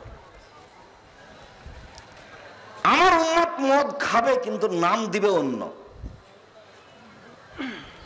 আমি বলছি যে ওনাকেই তোমরা জিজ্ঞাসা করো যে জনাব সেইগুলি কোনগুলি? মানুষ মদ খাবে কিন্তু নাম দিবে অন্য, তো সেইগুলি যদি উনি বলেন যে আবা, তাহলে আবা যে মদ এটা সবাই জানে, অতএব এটা নয়। কেউ যদি বলে সেটা হিরোইন, তা হিরোইন যে মদ এটা সবাই জানে, তাহলে এটা কথা নয়। কেউ যদি বলে সেটা গাঁজা, তাহলে সেটাও ভুল, কেননা গাঁজা যে মদ এটা সবাই জানে। কিন্তু মানুষে মদ খাবে, নাম দিবে অন্য, সেটা কি? আমি বলছি সেটাই ঠান্ডা, সেটাই পেপসি, সেটা আরসি, সেটাই কোকোকোলা। আমি বললাম এর তুমি তদন্ত চালিয়ে দেখো, আর যারা বলছে যে এটা নয় সেটা কোনটা তাকে বের করতে বলো। কথা কি আমার কাছে স্পষ্ট হয়নি? আমি তো কোনোটা খুঁজে পাইনি। আমি তো একটা মানুষ, এদেশে থাকি, খাই, দিন কাটাই। আপনার বুঝ আমার চেয়ে অনেক বেশি, কথা আমি বুঝলাম, কিন্তু আমি তো তা বাস্তব দেখি। রাসূল সাল্লাল্লাহু আলাইহি ওয়াসাল্লাম বলেন, লা ইউজাফালা রুসিম বিল মাজাল মুগান্নিয়া, এদের সম্মান করা হবে এই সমাজে, নেতাদের সম্মান করা হবে বাদ্যযন্ত্র দিয়ে আর গায়িকা দিয়ে। দেখো তুমি নিয়ে আসো, মন্ত্রী নিয়ে এসে দেখো ফুলকোটে ডেমাজানি হাই স্কুল মাঠে নিয়ে আসো, সেখানে ব্যবস্থা থাকবে 2টা, পেপসি ঠান্ডারও থাকবে, মদেরও থাকবে, সেখানে মেয়ে দিয়ে নাচিয়ে তাকে সম্মান জানাতে হবে, এটাও থাকবে। এ কথা আল্লাহ নবী বলছে। ওয়াকসেফুনা ফিল আরজি, এদের ভূমিকম্প হবে, এরা মাটিতে ডুবে যাবে। এসব চরিত্রের লোকেরা কি হবে? মাটিতে ধসে যাবে। পানিতে ডুবে যাওয়ার নাম ডুবে যাওয়া, আর মাটিতে ডুবে যাওয়ার নাম ধসে যাওয়া। এরা মাটিতে ধসে যাবে, এরা মাটির ভিতরে চলে যাবে। এরপরে তিনি বলছেন যে ওয়াজারুনা কিরদাতানা খানাজিরা, ওয়াজারুনা কিরদাতাল খানাজিরা, আল্লাহ এদের করে দিবেন শোর, আল্লাহ এদের করে দিবেন বানর, আল্লাহ এদের করে দিবেন শোর, আল্লাহ এদের করে দিবেন বানর। তা আল্লাহ রাসূল বলছে। ইবনে আব্বাস রাদিয়াল্লাহু তাআলা আনহু বলেন, রাসূল সাল্লাল্লাহু আলাইহি সাল্লাম বলেছেন, লা ইউবায়াতান্না নাসুন মিন উম্মতি, আমার উম্মতেরা রাত অতিবাহিত করবে আলা তামিন, খাদ্য নিয়ে, ও শারাবিন, মদ নিয়ে, ও লাবিন, খেলতামাশা নিয়ে। এই 3টা জিনিস নিয়ে আমার উম্মত রাত অতিবাহিত করবে। ফাসবাহু, এরা সকাল করবে, ফায়াকুনু কিরদাতানা খানাজিরা, এরা হয়ে যাবে শোর, এরা হয়ে যাবে বানর, এরা হয়ে যাবে শুকুর, এরা হয়ে যাবে বানর। একটু কথা, এই ছেলে, দয়া করে আমাকে কোনো কাজ দেখাবেন না, আপনাকে আমি প্রথমেই বলেছি এই কথাগুলোর দাম আছে।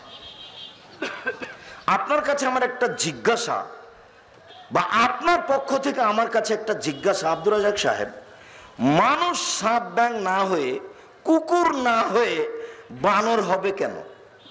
শুকুর শোর হবে কেন? এই কথাটার রহস্য কি? বিদ্বানেরা বলছেন যে শোর হচ্ছে অনুভূতিহীন প্রাণী, শোর হচ্ছে অনুভূতিহীন প্রাণী। শোরের কাছে ভালো মন্দ কোনো হিতাহিত জ্ঞান নেই। গরু চড়িয়ে দেখেছেন, গরু যেখানে উঁচা ঘাস আছে সেই ঘাসটা খাবে না, কেন? ওখানে গোবর ছিল। বোঝা যায় না মনে হয়? গরুর একটা কি আছে? হিতাহিত জ্ঞান আছে। শুকুরই একটা প্রাণী যার কোনো হিতাহিত জ্ঞান নেই, কোনো তার কাছে বুঝবাজ নেই। মানুষ যেদিন হিতাহিত জ্ঞান হারিয়ে দিবে, তার চাল চলন শোরের শুকুরের মতো হয়ে যাবে, তখন মদ পান করে সকালেও বানর হয়ে যাবে, শুকুর হয়ে যাবে। আচ্ছা রয়েছে বানর, অনুকরণীয় প্রাণী অনুকরণীয় আর একজনের অনুকরণ করে, এই প্রাণীর মধ্যে বানরের চেয়ে এরকম অনুকরণ করা পৃথিবীতে কোনো প্রাণী নেই। বানর যা দেখে তাই করে, তাই করতে পারে। শোর পারে না, বাঘ পারে না, সিংহ পারে না, গরু ছাগল পারে না, পশু প্রাণী কেউ পারে না। বানর যেমন অনুকরণ করতে পারে, মুসলমান যেদিন ইহুদি খ্রিস্টানের অনুকরণ করবে সেদিন তারা শোর হয়ে যাবে, বানর হয়ে যাবে। আপনার স্কুলের শুরু থেকে না শেষ পর্যন্ত একটা কাজে মুসলমানের নয়, সব ইহুদি খ্রিস্টানের। খাতাখানে যে হাজিরা খাতা আছে সেটা ইহুদি খ্রিস্টানের নীতিতে, ওতে যে ছুটি হয় সেটাও ইহুদি খ্রিস্টানের নীতিতে, ওতে ছাত্ররা যেভাবে সালাম দেয় সেটা ইহুদি খ্রিস্টানের নীতিতে, যেভাবে বন্ধ হয় প্রতিষ্ঠান সেটা ইহুদি খ্রিস্টানের নীতিতে। আপনি বিশ্বাস করেন হাই স্কুল, প্রাইমারি, কলেজ এটা হলো রবার্ট ক্লাইভের এনজিও, খ্রিস্টানদের এনজিও। ইহুদি খ্রিস্টানের এটা এনজিও এখন আমাদের কাছে স্কুল হয়ে গেছে। কয়েকদিন আগে আমি যখন বক্তব্য শুরু করি 90 সালের দিকে, 92-94 দিকে, তখন ব্রাক ছিল এনজিও, এখন ব্রাক হয়ে গেছে একটা ভালো শিক্ষা প্রতিষ্ঠান। এখন ব্রাক স্কুল কি হয়ে গেছে? একটা ভালো শিক্ষা প্রতিষ্ঠান হয়ে গেছে। মোবাইল চলে না তার ব্রাকের নীতি ছাড়া, মহিলার কণ্ঠ দেয়া মোবাইল চলে, অবাক ইনকামের পথ, কথা আসলেও কাটে, গেলেও কাটে, এবং সবাই তাতে জিম্মি। আব্দুর রাজাক সাহেব আপনিও। সব নিয়ম কানুন যেদিন ইহুদি খ্রিস্টানের হয়ে যাবে সেদিন মানুষ সকালে ঘুমিয়েছে সন্ধ্যায় ভালো, সকালে কি হয়ে যাবে? বানর, শুকর হয়ে যাবে। মানুষের অনুভূতি বলে কোনো জিনিস থাকবে না। বাপ বেটা, মা বেটি একসাথে টিভির সামনে বসে আছে, ল্যাংটা মেয়ে নাচছে, কারোর কাছে কোনো অনুভূতি কাজ করে না। এক সময় বেটা বাপের সামনে সিগারেট খেতে অসুবিধা মনে করত, বা মা বেটি এক জায়গাতে থাকলে একটা উলঙ্গ ছবি দেখতে খারাপ লাগতো, এখন আর লাগে না, ওটা গায়ে হয়ে গেছে, সহ্য হয়ে গেছে। কেন সহ্য হলো? খারাপ লাগে না পশু প্রাণীকে, মানুষ এখন কি হয়ে গেছে? বুঝেও বুঝে না, ওরা অন্তর আছে বুঝে না, দেখেও দেখে না, ওরা চক্ষু আছে দেখে না, শোনেও শোনে না, ওরা কান আছে শোনে না। উলাইকা কালা নাম, তারা পশু প্রাণীর মতো, তারা গরু ছাগলের মতো, তারা কুকুর স্ত্রীগুলোর মতো, ভালো মজাল, বরং তার চেয়ে খারাপ। আপনাকে অনুভূতি আমি ফিরানোর জন্য অনুরোধ জানাচ্ছি। শ্বাস বন্ধ হওয়ার আগে অনুভূতি ফিরানোর চেষ্টা করেন। চাঁপাইনবাবগঞ্জ, রাজশাহীতে একটা কথা আছে, হাত থেকে ঢেল ছুটে গেলে ঢেল ধরা যায় না, শ্বাস বন্ধ হয়ে গেলে পাপ ঠেকানো যায় না। শ্বাস বন্ধ হওয়ার আগেই পাপ ঠেকানোর চেষ্টা করতে হবে। মানুষই পারে। যুবক, আমি তোমাকে বহুদিন বলেছি, আজকে তুমি জেনা যদি ঠেকাতে পারো তাহলে তোমার কয়েকটা সুবিধা আছে। উপস্থিত বৈঠকের মুসলিম বোন আপনাকে বলছে, কথা বলছো কেন? ঢং ঢং করে এসেছো, আবার ঢং ঢং করে চলে যাচ্ছ, গল্প করছো কেন? এই ছেলে, তোমাকে বলছি, তুমি তোমার ভাবিকে নিয়ে এসো মোটর সাইকেলে করে, ধর্ম বক্তব্য শুনতে এভাবে এসেছো, ভ্যানে চড়ে এসেছো চাপাচাপি করে, তোমার মা আর তোমার স্ত্রী, তার তুমি থাকবে ভ্যান, ভ্যান কি মেরে খেয়েছো? আরো অনেক আছে, টাকা খরচ হয়েছে, তাতে কি আছে? ধর্মীয় পরিবেশে বেঁচে থাকার চেষ্টা করো। তুমি হিন্দু নও, তুমি ইহুদি নও, তুমি খ্রিস্টান নও, তুমি মুসলমান। একটা নীতি আছে। এই ধর্মে এক গ্লাস পানি পান করলে কয়টা নিয়ম লাগে? 5টা। তাহলে এই ধর্মের একটা নীতি আছে। এ দোয়া পড়ে ঘুমায়, দোয়া পড়ে উঠে, এ পেশাব করলে দোয়া পড়ে, পেশাব থেকে উঠলে দোয়া পড়ে, এ রাস্তায় চললে তাসবিহ পাঠ করে, একটু পানি খেলে, কিছু খাইলে বিসমিল্লাহ বলে, খাওয়া শেষে আলহামদুলিল্লাহ বলে। তার মানে এর ধর্মীয় নীতি আছে ভিন্ন। প্রত্যেকটা কাজ এই নীতির উপরে করে। মসজিদে ঢুকলে দোয়া পড়ে, বের হলে দোয়া পড়ে। জুতাটা পরে তো নিজ স্বাধীনতায় পরে না, বাম পায়ের জুতা পরতে পাবে না, তাহলে ও স্বাধীন। আগে কোন পায়ের জুতা পরতে হবে? ডান পায়ের করতে। খোলার সময়তেও স্বাধীন নয়। খোলার সময়তে কোনটা আগে খুলবে? বামেরটা আগে খুলবে। মসজিদে ঢোকার সময়তে আগে তো ডান পা দিতে হবে, কিন্তু খুলতে হবে বামেরটা। কিভাবে ঢুকবেন? বেকায়দা দেখা যাচ্ছে, উল্টা হয়ে গেছে। একজন মাওলানা, ওনাকে ছাত্ররা জিজ্ঞাসা করেছে, ওস্তাজি কেমন হয়ে গেল, মসজিদে তো ঢোকার সময়তে ডান পা আগে দিতে হবে, তো জুতাটা আগে তো বামের খুলতে হবে, এটার কি উত্তর?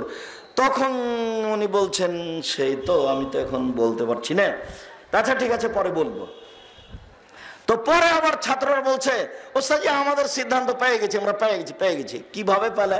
তা আপনাকে দেখলাম আপনি যখন মসজিদে ঢুকলেন তখন বাম পায়ের জুতাটা আগে খুললেন, দিয়ে পাটা জুতার উপরে রাখলেন,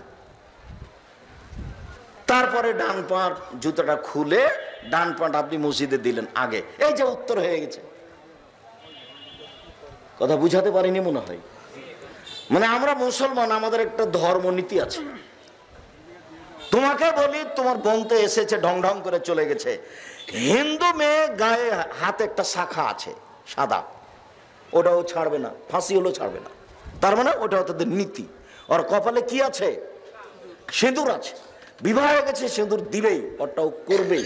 কপালে টিপ আছে। হিন্দু মেয়েদের বিবাহ করার 10টা পদ্ধতি আছে, তার একটা পদ্ধতি হলো রাক্ষসী বিবাহ। লোকটা তার মেয়ের বিবাহ তোমার সাথে দিবে না, তুমি জোর করে বিবাহ করতে চাচ্ছ, তুমি তার কপালে টিপ দিয়ে দাও, বিবাহ হয়ে গেছে। এর নাম রাক্ষসী বিবাহ। টিপ এসেছে হিন্দুদের পক্ষ থেকে। মুসলিম মেয়েরা কখনো কপালে টিপ দিতে পারে না। মুসলিম মেয়েরা নখে নেইল পালিশ দিতে পারে না। নেইল পালিশ দেওয়া হচ্ছে ইহুদি খ্রিস্টানদের পতিতালয়ের মহিলাদের বৈশিষ্ট্য। নেইল পালিশ দেওয়া কাদের বৈশিষ্ট্য? ইহুদি খ্রিস্টানদের পতিতালয়ের মেয়েদের বৈশিষ্ট্য নখে নেইল পালিশ দেওয়া, যারা পতিতালয়ে থাকে ইহুদি খ্রিস্টানদের। মুসলমান মেয়েরা নখে নেইল পালিশ দিতে পাবে না। দিবে কি? মেহেদি দিবে। হাতের নখে তো দিবেই, পায়ের নখে দিতে বাধ্য। একজন মহিলা আল্লাহ রাসূলের কাছ থেকে একটা পত্র দিয়েছে আল্লাহ রাসূলের হাতে। তখন আল্লাহ রাসূল পত্রটা নিয়ে বলছে, আয়াদো রাজুলা নাই, আমরা এ হাতখান পুরুষের না মহিলার? নিন্দা করলেন। এ হাতখান পুরুষের না মহিলার? নিন্দা করলেন। মানে হাতে কি দেওয়া ছিল না? মেহেদি দেওয়া ছিল না। মহিলারা পায়ের নখে এবং হাতের নখে মেহেদি দিয়ে বাধ্য, দিতেই হবে। আব্দুর রাজ্জাক সাহেব, নবী যে দাড়িতে মেহেদি দিয়েছেন, তো মহিলারা পায়ে মেহেদি দিয়ে এটা মান অপমানের ব্যাপার হলো না? এটা কথাটা তো বাঙালিদের। আরে পশ্চিম দিকে মুখ করা না করা ছিল পেশাব পায়খানার ব্যাপারে, সেটা নাকি চলে গেছে ঘুমের ব্যাপারে। ঘুমে নাকি কেবলার দিকে পা করে শোয়া যায় না। এখন কোন দিকে চলে গেছে? শোয়ার সুন্নাত হলো ডান কাতে, আর পেশাব পায়খানার সুন্নাত হলো কেবলামুখী হওয়া যাবে না। ঘুমানোর সময়তে কেবলার দিকে পা করা যাবে না, এটা কথা ছিল না, আমরা জোর করে নিয়েছি। বগুড়াতে না নওগাঁতে কোথায় একদিন প্রোগ্রামে এসেছি, তো কেবলার দিকে পা করে আমি শুয়ে আছি। তখন লোকটা বলছে যে এ হুজুরের বক্তব্যই শুনবো না। যে লোক কেবলার দিকে পা করে আছে তার আবার বক্তব্য কি? এখন ওইভাবে ও জন্ম নিয়েছে, ওইভাবে ও বড় হয়েছে, ওইভাবে ও জানে। তা আমাদের মহিলারা জানে যে নবী দাড়িতে কি দিয়েছেন? মেহেদি দিয়েছেন। অতএব দাড়িতে না মেহেদি পায়ে দেওয়া যাবে না। তখন আমি বলেছি যে দেখো, আল্লাহর নবী মুহাম্মদ সাল্লাল্লাহু আলাইহি ওয়াসাল্লাম বলেছেন, হায়েজ হওয়ার পরে, ঋতু হওয়ার পরে মহিলারা যখন গোসল করবে তখন লজ্জা স্থানে আতর ব্যবহার করবে। হাদিস বুখারী মুসলিম। তো আল্লাহর নবী আতর যে দাড়ি তো দিয়েছেন, একটার মধ্যে আর একটা ঢোকালে বেকায়দা হয়ে যাবে। মহিলারা নখে নেল পালিশ দিতে পাবে না, ইহুদিদের নীতি, খ্রিস্টানদের নীতি। ও মেহেদি দিতে বাধ্য, দিতেই হবে।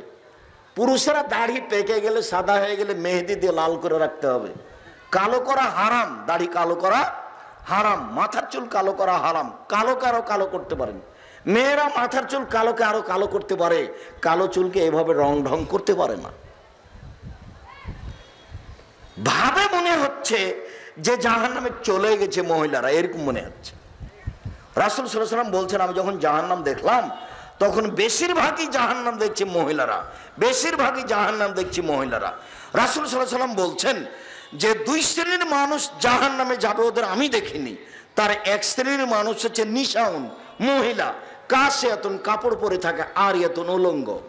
মহিলারা কাপড় পরে উলঙ্গ হবে, এটা তার রাসূল সাল্লাল্লাহু আলাইহি ওয়াসাল্লাম বলছেন। এটা স্পষ্ট। আপনাকে সতর্ক হতে হবে, তাহলে আপনি নিজেকে এবং পরিবারকে জাহান্নাম থেকে বাঁচাতে পারবেন। সম্মানিত দিনী ভাই বোন, আবু হুরায়রা রাদিয়াল্লাহু তাআলা আনহু বলেন, রাসূল সাল্লাল্লাহু আলাইহি সাল্লাম বলেছেন, ইন্না মিন আসরাতি সাত, নিশ্চয় কিয়ামতের লক্ষণ এর ফলে বিদ্যা উঠে যাওয়া। বিদ্যা উঠে যাবে, এটা কিয়ামতের লক্ষণ। এইখানে আপনাকে আমি বলেছি, সভাপতি সাহেব যদিও দাড়ি ছোট করে রেখেছে, আমি তাকে অনেক স্নেহ করি, ভালোবাসি, কিন্তু ছোট করাতে কি স্বাদ আছে ভাই? বড় করলেই তো বেশি শান্তি পাওয়া যাবে, তৃপ্তি পাওয়া যাবে, হ্যাঁ, বড় করলে শান্তি পাওয়া যাবে, তৃপ্তি পাওয়া যাবে, স্ত্রী খুশি হবে। দাড়ি চাঁচা থাকলে পুরুষত্ব শক্তি কমে যাবে, দাড়ি বড় থাকলে পুরুষত্ব শক্তি বেশি হবে, দাড়ি চাঁচা থাকলে মহিলাদের সাদৃশ্য হয়ে যাবে, তখন আল্লাহর পক্ষ থেকে অভিশাপ হবে। আর দাড়ি থাকলে তখন পুরুষ আর মহিলা ভিন্ন হয়ে যাবে, আল্লাহর পক্ষ থেকে একটা দয়া থাকবে। তা আমি বললাম যে আপনাদের বগুড়া ফুলকোট ডেমাজানির একটা ছেলে লন্ডন থেকে পড়ে এসেছে ডাক্তারি, খুব ভালো ভদ্র নম্র ছেলে, ডাক্তারিও খুব ভালো করে, হাতে খুব যশ আছে। তো সেদিন উনি পিজি হাসপাতালের ডাক্তার আসলেন বাড়িতে, সবার আদরের ছেলে, বড় হয়েছে, বিবাহ হয়েছে। তো গাড়ি থেকে নামলো ভদ্র ছেলে, তখন প্যান্ট টাকরুর নিচে ছিল, দাড়ি চাঁচা ছিল, সিগারেট হাতে ছিল, গলায় টাই ছিল। এইভাবে ছেলেটা নামলো গাড়ি থেকে, বাপ মায়ের আদরের ছেলে। এবার বৌমা গাড়ি থেকে নামলো, হালকা হালকা গায়ে কাপড় আছে। তারপর নাতনি গাড়ি থেকে নামলো, গায়ে কোনো কাপড়ই নেই। তারপরে বাপে দেখলো যে বেটার গাড়ির পিছন দিকে কুকুর আছে। আপনি বলেন, আল্লাহ ইমানদারের সাথে, ইমানের সাথে বলবেন যে ছেলের পিছনে যে টাকাটা খরচ করেছেন এটা সত্য না মিথ্যা? এই টাকার জবাব আপনাকে দিতে হবে কি না? বিদ্যা উঠে যাবে, মূর্খতা বেড়ে যাবে। এই হাদিসের সারমর্ম কি? বিদ্যা উঠে যাবে, মূর্খতা বেড়ে যাবে। এই ছেলে, আল্লাহ নবী বলছেন, ফাজিল হোসেন বাদশাহ না কি যে উনি মারা গেছেন, তাই না? ফাজিল রব্বি। তো উনি একদিন ঘটনা শোনাচ্ছিল, তখন আমি না করেছি। সেদিন থেকে উনি আমার উপরে খুব মন খারাপ, আল্লাহ তাকে মাফ করুক। আন্তরিকভাবে দোয়া করি। দায়িত্ব পালন করেছেন, সমাজের লোকের সাথে খুব হাসি মুখে কথা বলতেন, জনগণের সাথে। আল্লাহ তাকে মাফ করো তুমি। তা আমাকে বলছে, ও বক্তব্য আমার পূর্বে বলছেন যে একটা ছেলে লজিং থাকে, তো লজিং থাকে, লজিং বাড়িতে খেয়ে আসছে, তো ফেরেশতারা তার পায়ে পর বিছাচ্ছে, তো ফেরেশতাদের পরের উপর দিয়ে হেঁটে এসেছে। তো আমি এখন বক্তব্য যখন আমি যখন শুরু করলাম, তখন আমি বললাম যে জনাব যে কথাটা বলেছেন সেটা মিথ্যা।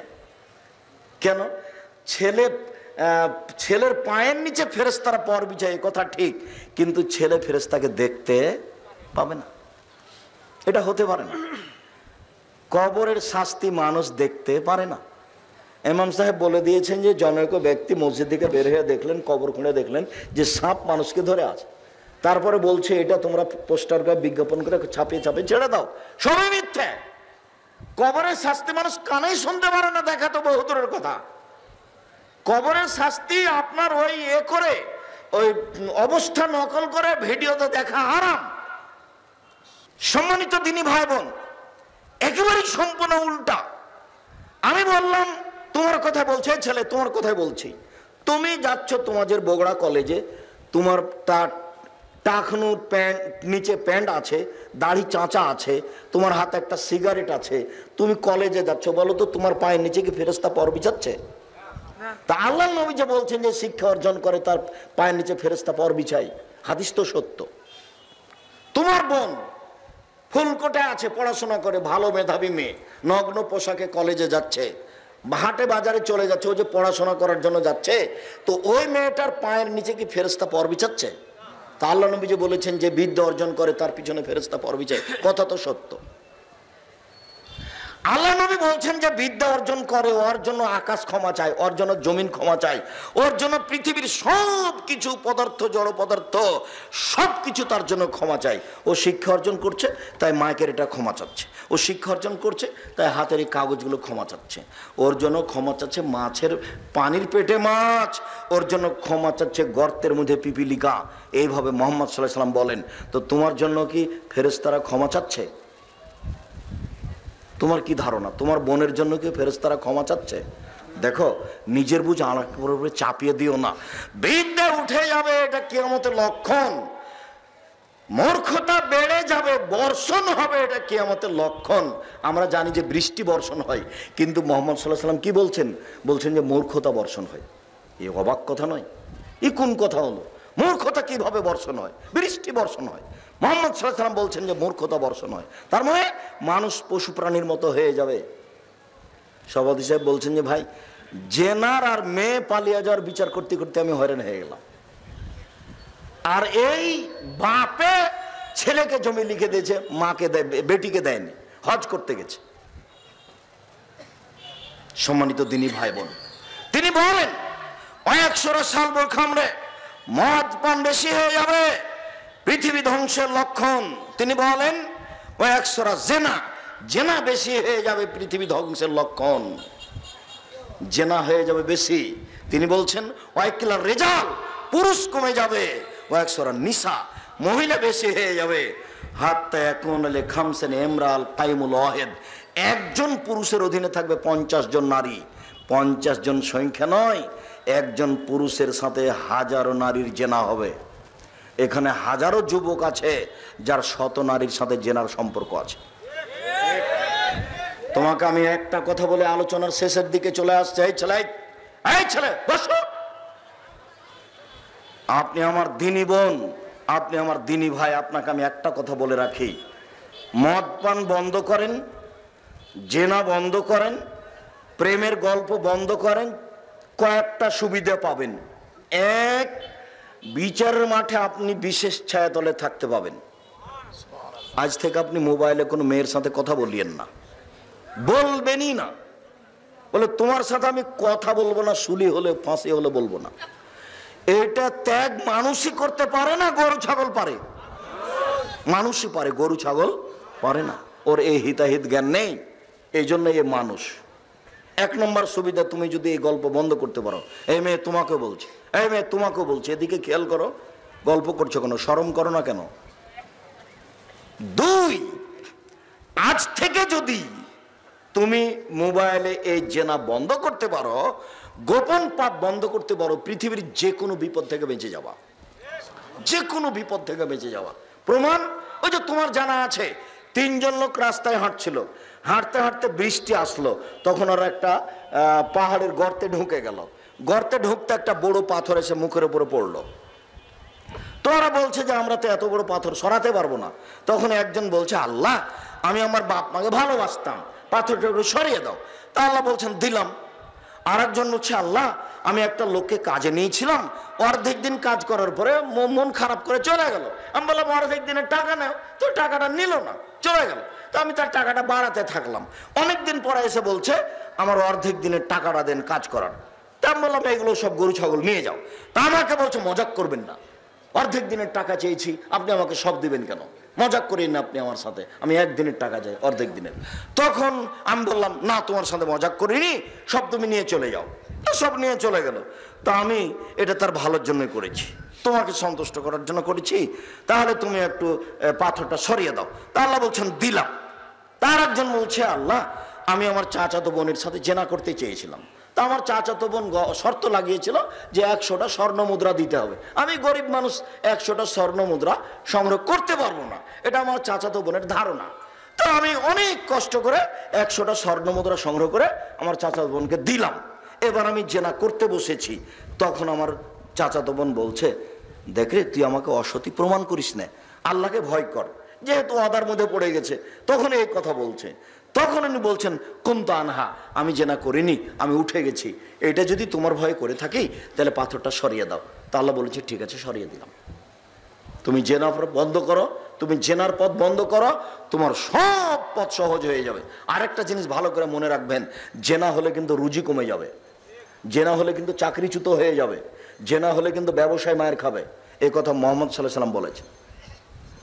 ভাগ্য বেড়ে যায় মানুষের সাথে ভালো আচরণ করলে, টাকা পয়সা বেশি হয় মানুষের সাথে ভালো আচরণ করলে, টাকা পয়সা কমে যায় জেনা বেড়ে গেলে, ব্যবসা মায়ের খায় জেনা বেড়ে গেলে, অর্থ সম্পদ কমে যায় জেনা বেড়ে গেলে। এ কথা আমি বলিনি, এ কথা মুহাম্মদ সাল্লাল্লাহু আলাইহি ওয়াসাল্লাম বলছেন। যদি ব্যবসা মায়ের খায়, যদি কোনো কিছু এরকম ঘটে যায়, অর্থ সম্পদ কমে যাচ্ছে, বুঝতে পারি না আসে আর যায়, তাহলে বুঝতে হবে কোথাও জেনা আছে, দুর্বলতা আছে কোথাও। এ কথা আমি বলিনি, এ কথা মুহাম্মদ সাল্লাল্লাহু আলাইহি ওয়াসাল্লাম বলেন। সম্মানিত দিনী ভাই বোন, আপনারা দীর্ঘ সময় থেকে বসে আছেন, আমার শেষে 2-1টা কথা, জরুরি কথা, এই চলে জরুরি 2-1টা কথা। তার প্রথম কথা হচ্ছে, আমি ফুলকোটে আজকে এত বড় সম্মেলন, হাজার হাজার মানুষ, মহিলা পুরুষ উপস্থিত, কি উদ্দেশ্য তা আমার জানা নাই। যদি কোনো উদ্দেশ্য থাকে তাহলে সেটা সফল হোক, আল্লাহ করুক, আল্লাহুম্মা আমিন।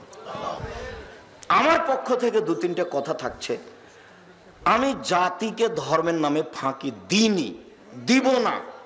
তা আমি দিন প্রচার করতে এসেছি কয়েকটা পথ দিয়ে। এক হলো আমি মাদ্রাসা গড়ে দিন প্রচার করব, ছেলেকে শিক্ষা দিয়ে, তাই হলো জামিয়া সালাফিয়া। 2 হলো আমি কলমে দিন প্রচার করছি ইনশাল্লাহ। সেটা হলো নামাজের ওপরে বই, সেটা হলো উপদেশ বই, সেটা হলো কি বড় ক্ষতিগ্রস্ত, সেটা হলো কি বড় লাভবান। আপনারা আব্দুল্লাহকে অনেক ভালোবাসেন, আপনারা আব্দুল্লাহর বই কিনেন, মিন্নাতুল বারি কিনেন, রিজেক কিনেন, কিন্তু আমি যেটা অনুরোধ করছি সেটা আপনি কেনার চেষ্টা করেন। আদর্শ পরিবার নেন, দুয়ার বই নেন। 45-42 হাত তুলে দোয়া করার হাদিস আছে। আমার স্মরণ আছে চেয়ারম্যান রজব আলীর কথা, আমার স্মরণ আছে ডেমাজানির বাহাসের কথা, আমার স্মরণ আছে ডেমাজানির বাহাসে সেদিন টেবিলের উপরে যারা আলোচক ছিলেন তাদের আমি নাম উল্লেখ করছি না, এইভাবে জোর করে মেরে পরিবেশ দুর্বল করে আমাকে অপমান করার চেষ্টা করা হয়েছিল। বিশ্বাস করেন আমি আব্দুর রাজ্জাক বিন ইউসুফ কোনোদিন নকল কথা বলি না।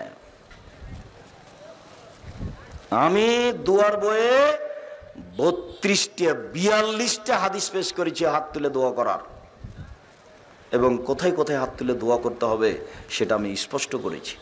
আমি বলেছি নামাজের পরে হাত তুলে সবাই মিলে হাত তুলে দোয়া করা বিদআত। হাত তুলে দোয়া করা একটা গুরুত্বপূর্ণ ইবাদত। হাত তুলে দোয়া করলে খালি হাত ফিরিয়ে দিতে না লজ্জা পাই। হাত তুলে দোয়া করা উচিত, হাত তুলে দোয়া করা উচিত, হাত তুলে দোয়া করা উচিত, তবে সবাই মিলে নয়। সবাই মিলে কোথায় করবে? পানি চাইতে গিয়ে ইস্তিসকা। মসজিদে করলে এইভাবে আর মাঠে করলে এইভাবে। এটা নেটে এখনই বক্তব্য আছে, গত জুমার বক্তব্য, পানি চাওয়া ইস্তিসকার, সলাতুল ইস্তিসকা, ইস্তিসকার সলাত এবারে বিস্তারিত দেওয়া আছে, আপনি দেখেন। আমার দৃশ্য ভেসে উঠে, আমি দৃশ্য দেখতে পাই সেদিন আব্দুল মাজেদ সাহেব এর মহিমাগঞ্জ কামেল মাদ্রাসার উনি সভাপতি ছিলেন। দৃশ্যগুলি আমার চোখে পড়ে সব। সম্মানিত দিনী ভাই বোন, ক্ষমতা দেখে কোনোদিন কোনো কাজ করবেন না। সেদিনের ক্ষমতা আমার দিনের মতো মনে পড়ে। 92-94 সালে মনে হচ্ছে, আমি এখন দেখতে পাচ্ছি, এটা আমার মনে হচ্ছে। সম্মানিত দিনী ভাই বোন, আমি আপনার কাছে বইয়ের মাধ্যমে, মাসিক আল ইতেসাম পত্রিকার মাধ্যমে দিন প্রচার করতে চেয়েছি এবং সম্মেলন করে দাওয়াত দিয়ে জনগণকে উপস্থিত করে দিন প্রচার করতে চেয়েছি। তাই আপনাকে আমি অনুরোধ জানাচ্ছি, জামিয়া সালাফিয়া ডাঙ্গিপাড়া পবা রাজশাহীতে সম্মেলন 22-23 ডিসেম্বর। একটু সাদ করে যাবেন, দেখবেন। ছেলে মেয়ে পাঠাতে হলে কিভাবে পড়বে সেটা একটু দেখে আসবেন। আমার অনুরোধ থাকছে, সম্মানিত দিনী ভাই বোন, আমার অনুরোধ থাকছে জামিয়া সালাফিয়া বিরল দিনাজপুরে যাওয়ার।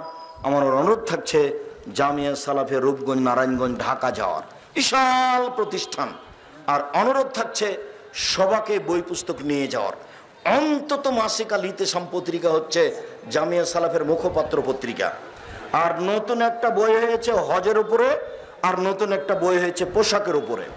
বইগুলি সংগ্রহ করেন। আর মাসিক আল ইতেসামের এজেন্ট আছে আব্দুর রহমান পিয়ার, সবাই জানেন।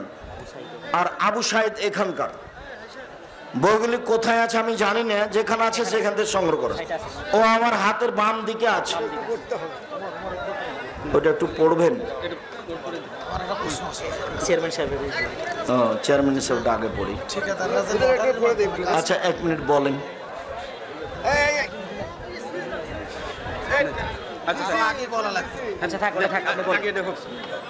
ঠিকাদার সাহেবরা যে লটারির মাধ্যমে টেন্ডার পায়, সেটা কি হবে? লটারির মাধ্যমে টেন্ডার পায়, এটাতে কারো ক্ষতি নেই। 10 জনের টাকা মেরে যদি একজন নেয় তার নাম লটারি। আর যখন কোনো ক্ষতি থাকে না তখন ওই লটারি চলে। আল্লাহ নবী বলেছেন, মসজিদে প্রথম লাইনে দাঁড়ানোর জন্য যদি নেকি আছে এটা মানুষ জানতো তাহলে লটারি করেই দাঁড়াতো। তো যাতে মানুষের অর্থের ক্ষতি হয় না, আরেকজন ক্ষতিগ্রস্ত হয় না, সেই লটারি জায়েজ।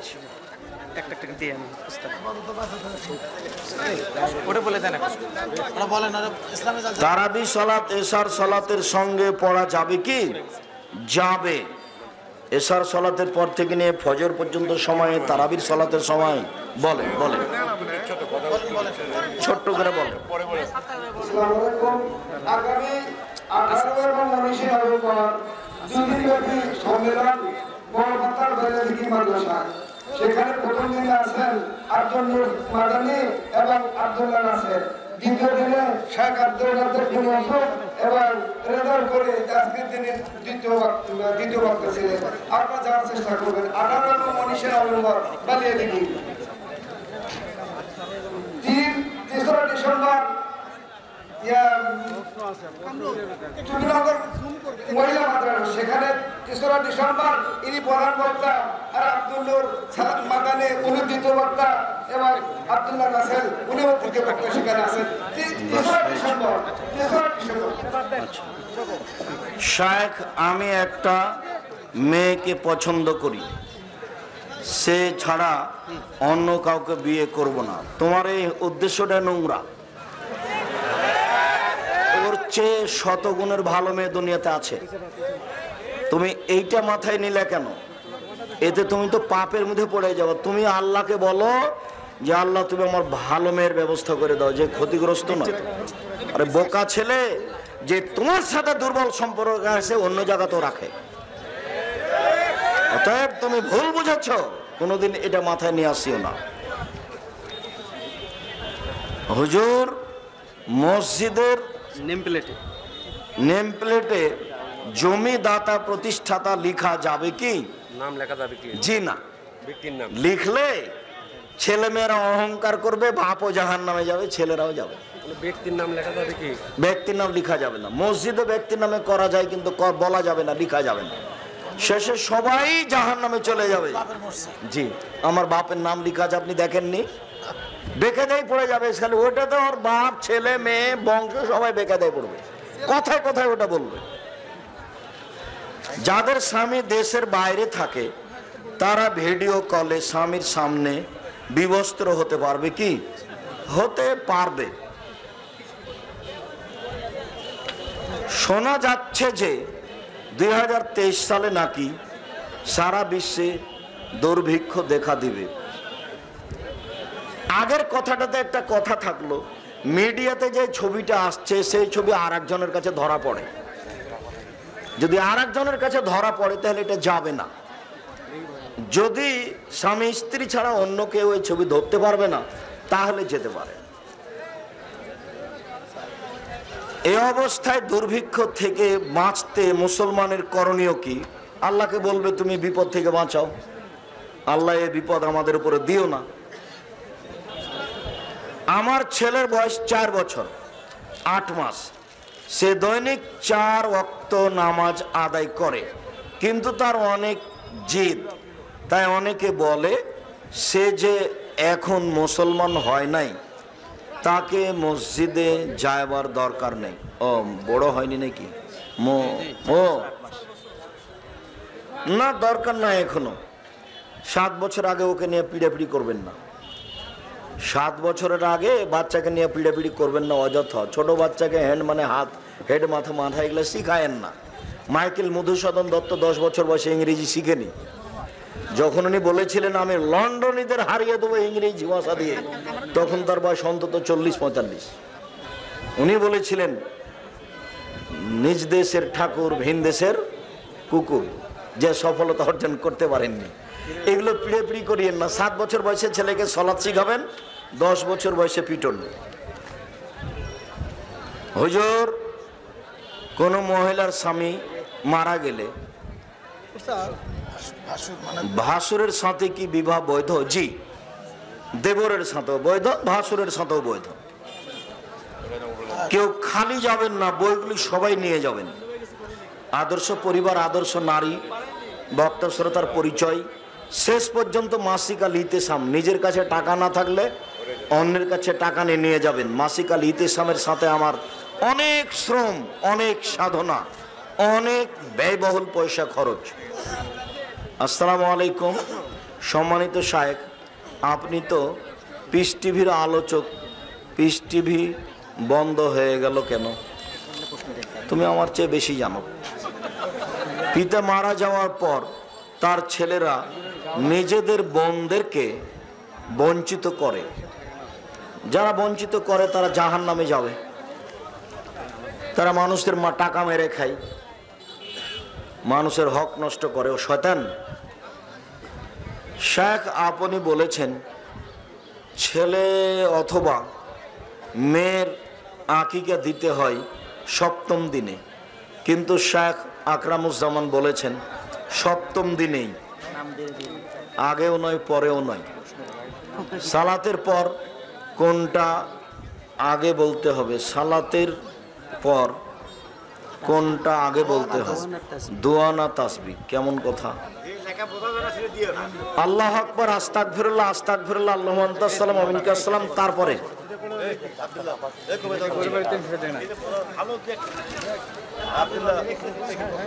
সন্তান এখন বড়, সে বিবাহ করছে, তার মা স্বপ্নে দেখে যে তার সন্তান ছোট হয়ে গেছে।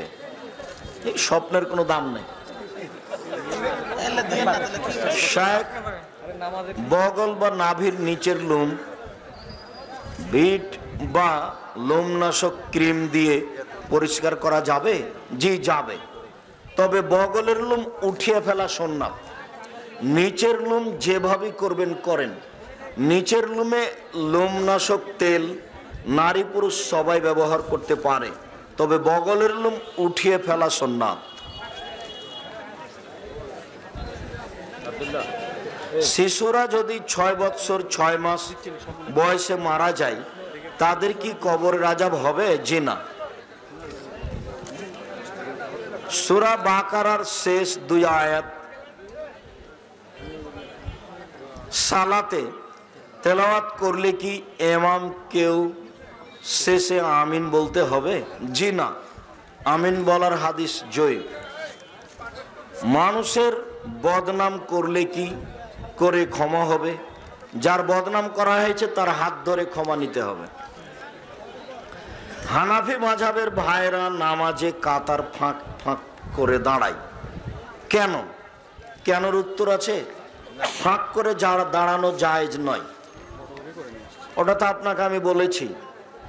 আমরা 2020 সালের করোনা ভাইরাসকে লক্ষ্য করে পবিত্রতা এবং সালাতের উপরে আলোচনা করেছি। করোনা ভাইরাস মহামারী নয়, এ কথা আমি জোরালোভাবে বলেছি।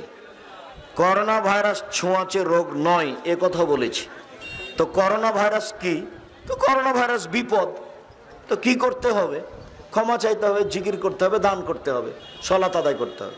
তারই ধারাবাহিকতায় গত জুমায় সালাত হয়েছে, ইস্তিসকার সালাত, একবারে প্রথম থেকে নিয়ে এই পর্যন্ত আসছি। এরপরে আসবে জানাজার সালাত। অনলাইন আল ইতেশাম টিভিতে আপনি দেখেন। জান্নাতীদেরকে 70 জন হুর দেওয়া হবে। সূরা তওবার ভিতরে আল্লাহ তাআলা মুহাম্মদ সাল্লাল্লাহু আলাইহি সাল্লামকে বলেছেন, তুমি মুনাফিকদের জন্য 70 বার ক্ষমা প্রার্থনা করলেও আমি তাদের ক্ষমা করব না। আরও অনেক জায়গায় 70-এর কথা বলা হয়েছে। 70-এর গুরুত্ব কি? 70-এর গুরুত্ব হলো এর মানে বেশি। এর মানে কি? বেশি। আরবি ভাষাতে বেশি বুঝাতে গিয়ে 70 ব্যবহার হয়, 50 ব্যবহার হয়। মাথার চুল বিক্রি করলে কি হয়? মাথার চুল বিক্রি করা হারাম, মুসলমানের সম্মানের ক্ষতি হয়। মাথার চুল মাটিতে পুঁতে দিতে হয়। মেক্সির নিচে পায়জামা না পরলে কি হয়? কোনো সমস্যা নেই। মেক্সির নিচে পায়জামা প্যান্ট আপনি পরবেন কি না সেটা আপনার ব্যাপার। যারা বলেছে মেক্সি পরে জাঙ্গিয়া না পরে সালাত আদায় করলে লজ্জা স্থান মাটি দেখতে পাবে, অভিশাপ হবে, এটা নোংরা মিথ্যা কথা। মেক্সি পরে আপনি দিনরাত থাকেন, সমস্যা নেই। টিকটিকিকে একবারের অধিক বার মারলে কি পাপ হবে? জি না, মারতে হবে এক বাড়িতে, তাহলে এত নেকি, কমে গেলে নেকি কম হবে। কোন সালাত ছেড়ে দিয়ে সাপ মারার আদেশ হলো। ও কেন? এটা সালাত ছেড়ে দিয়ে সাপ মারতে হবে, হাদিস সহি। চোর জুতা চুরি করে নিয়ে পালিয়ে যাচ্ছে, তো সালাত ছেড়ে দিয়ে ধরতে হবে। হাদিস বুখারী মুসলিম। অবস্থা খারাপ। আমি একজন স্কুলের ছাত্র, আপনার একটা বক্তব্য শুনে আমি স্কুলে পড়া লেখা বাতিল করেছি, ঠিক হয়নি। আমি এখন গত জুলাই মাসে একটা কওমি মাদ্রাসায় ভর্তি হয়েছি। ভালো করেছো, ভর্তি হও। নামাজ পড়ে দাড়ি টুপি ব্যবহার করে স্ত্রী কি জমিতে সহযোগিতা করতে পারবে? না করাই ভালো। মান সম্মানের হানি হবে, মানুষের নিন্দা করবে। হিন্দু মারা গেলে জাহান্নামে যাবে, কোরআন ও হাদিস থেকে উত্তর দিবেন তো সবই আয়াত, সবই হাদিস। ফিনারে জাহান্নামা খালেদিনা ফিহা। জমি ওর হিসাব নিকাশ নাই। হিন্দুর, ইহুদি, খ্রিস্টানদের দাড়ি পাল্লা হবে না বিচারের মাঠে। আসতেই থাকে ঘটনা। কি দাফনের পর মোনাজাত করা যাবে কি? জি না, বিদাত। একাই যেতে হবে, আজকে যাবেন একাই। বাপের কবরের পাশে গিয়ে হাত তুলে দোয়া করবেন। হাদিস বুখারী মুসলিম। আশহাদু আল্লা ইলাহা ইল্লাল্লাহ ওয়া আশহাদু আল্লা ইলাহা ইল্লাল্লাহ কোনটা সঠিক? ও লা ইলাহা ইল্লাল্লাহ মুহাম্মদ রাসূলুল্লাহ, এই হাদিস ঠিক নয়, তবে এটা বলা যাবে। ও আশহাদু আল্লা ইলাহা ইল্লাল্লাহ, সেটাই বলতে হবে। আশহাদু আল্লা ইলাহা ইল্লাল্লাহ। শুকরিয়া, জাযাকুমুল্লাহ খায়ের। দীর্ঘ সময় ধরে অনেক গুরুত্বপূর্ণ আলোচনা শুনলেন, কষ্ট করে এসেছেন। আল্লাহ যেন আশাটাকে কবুল করে।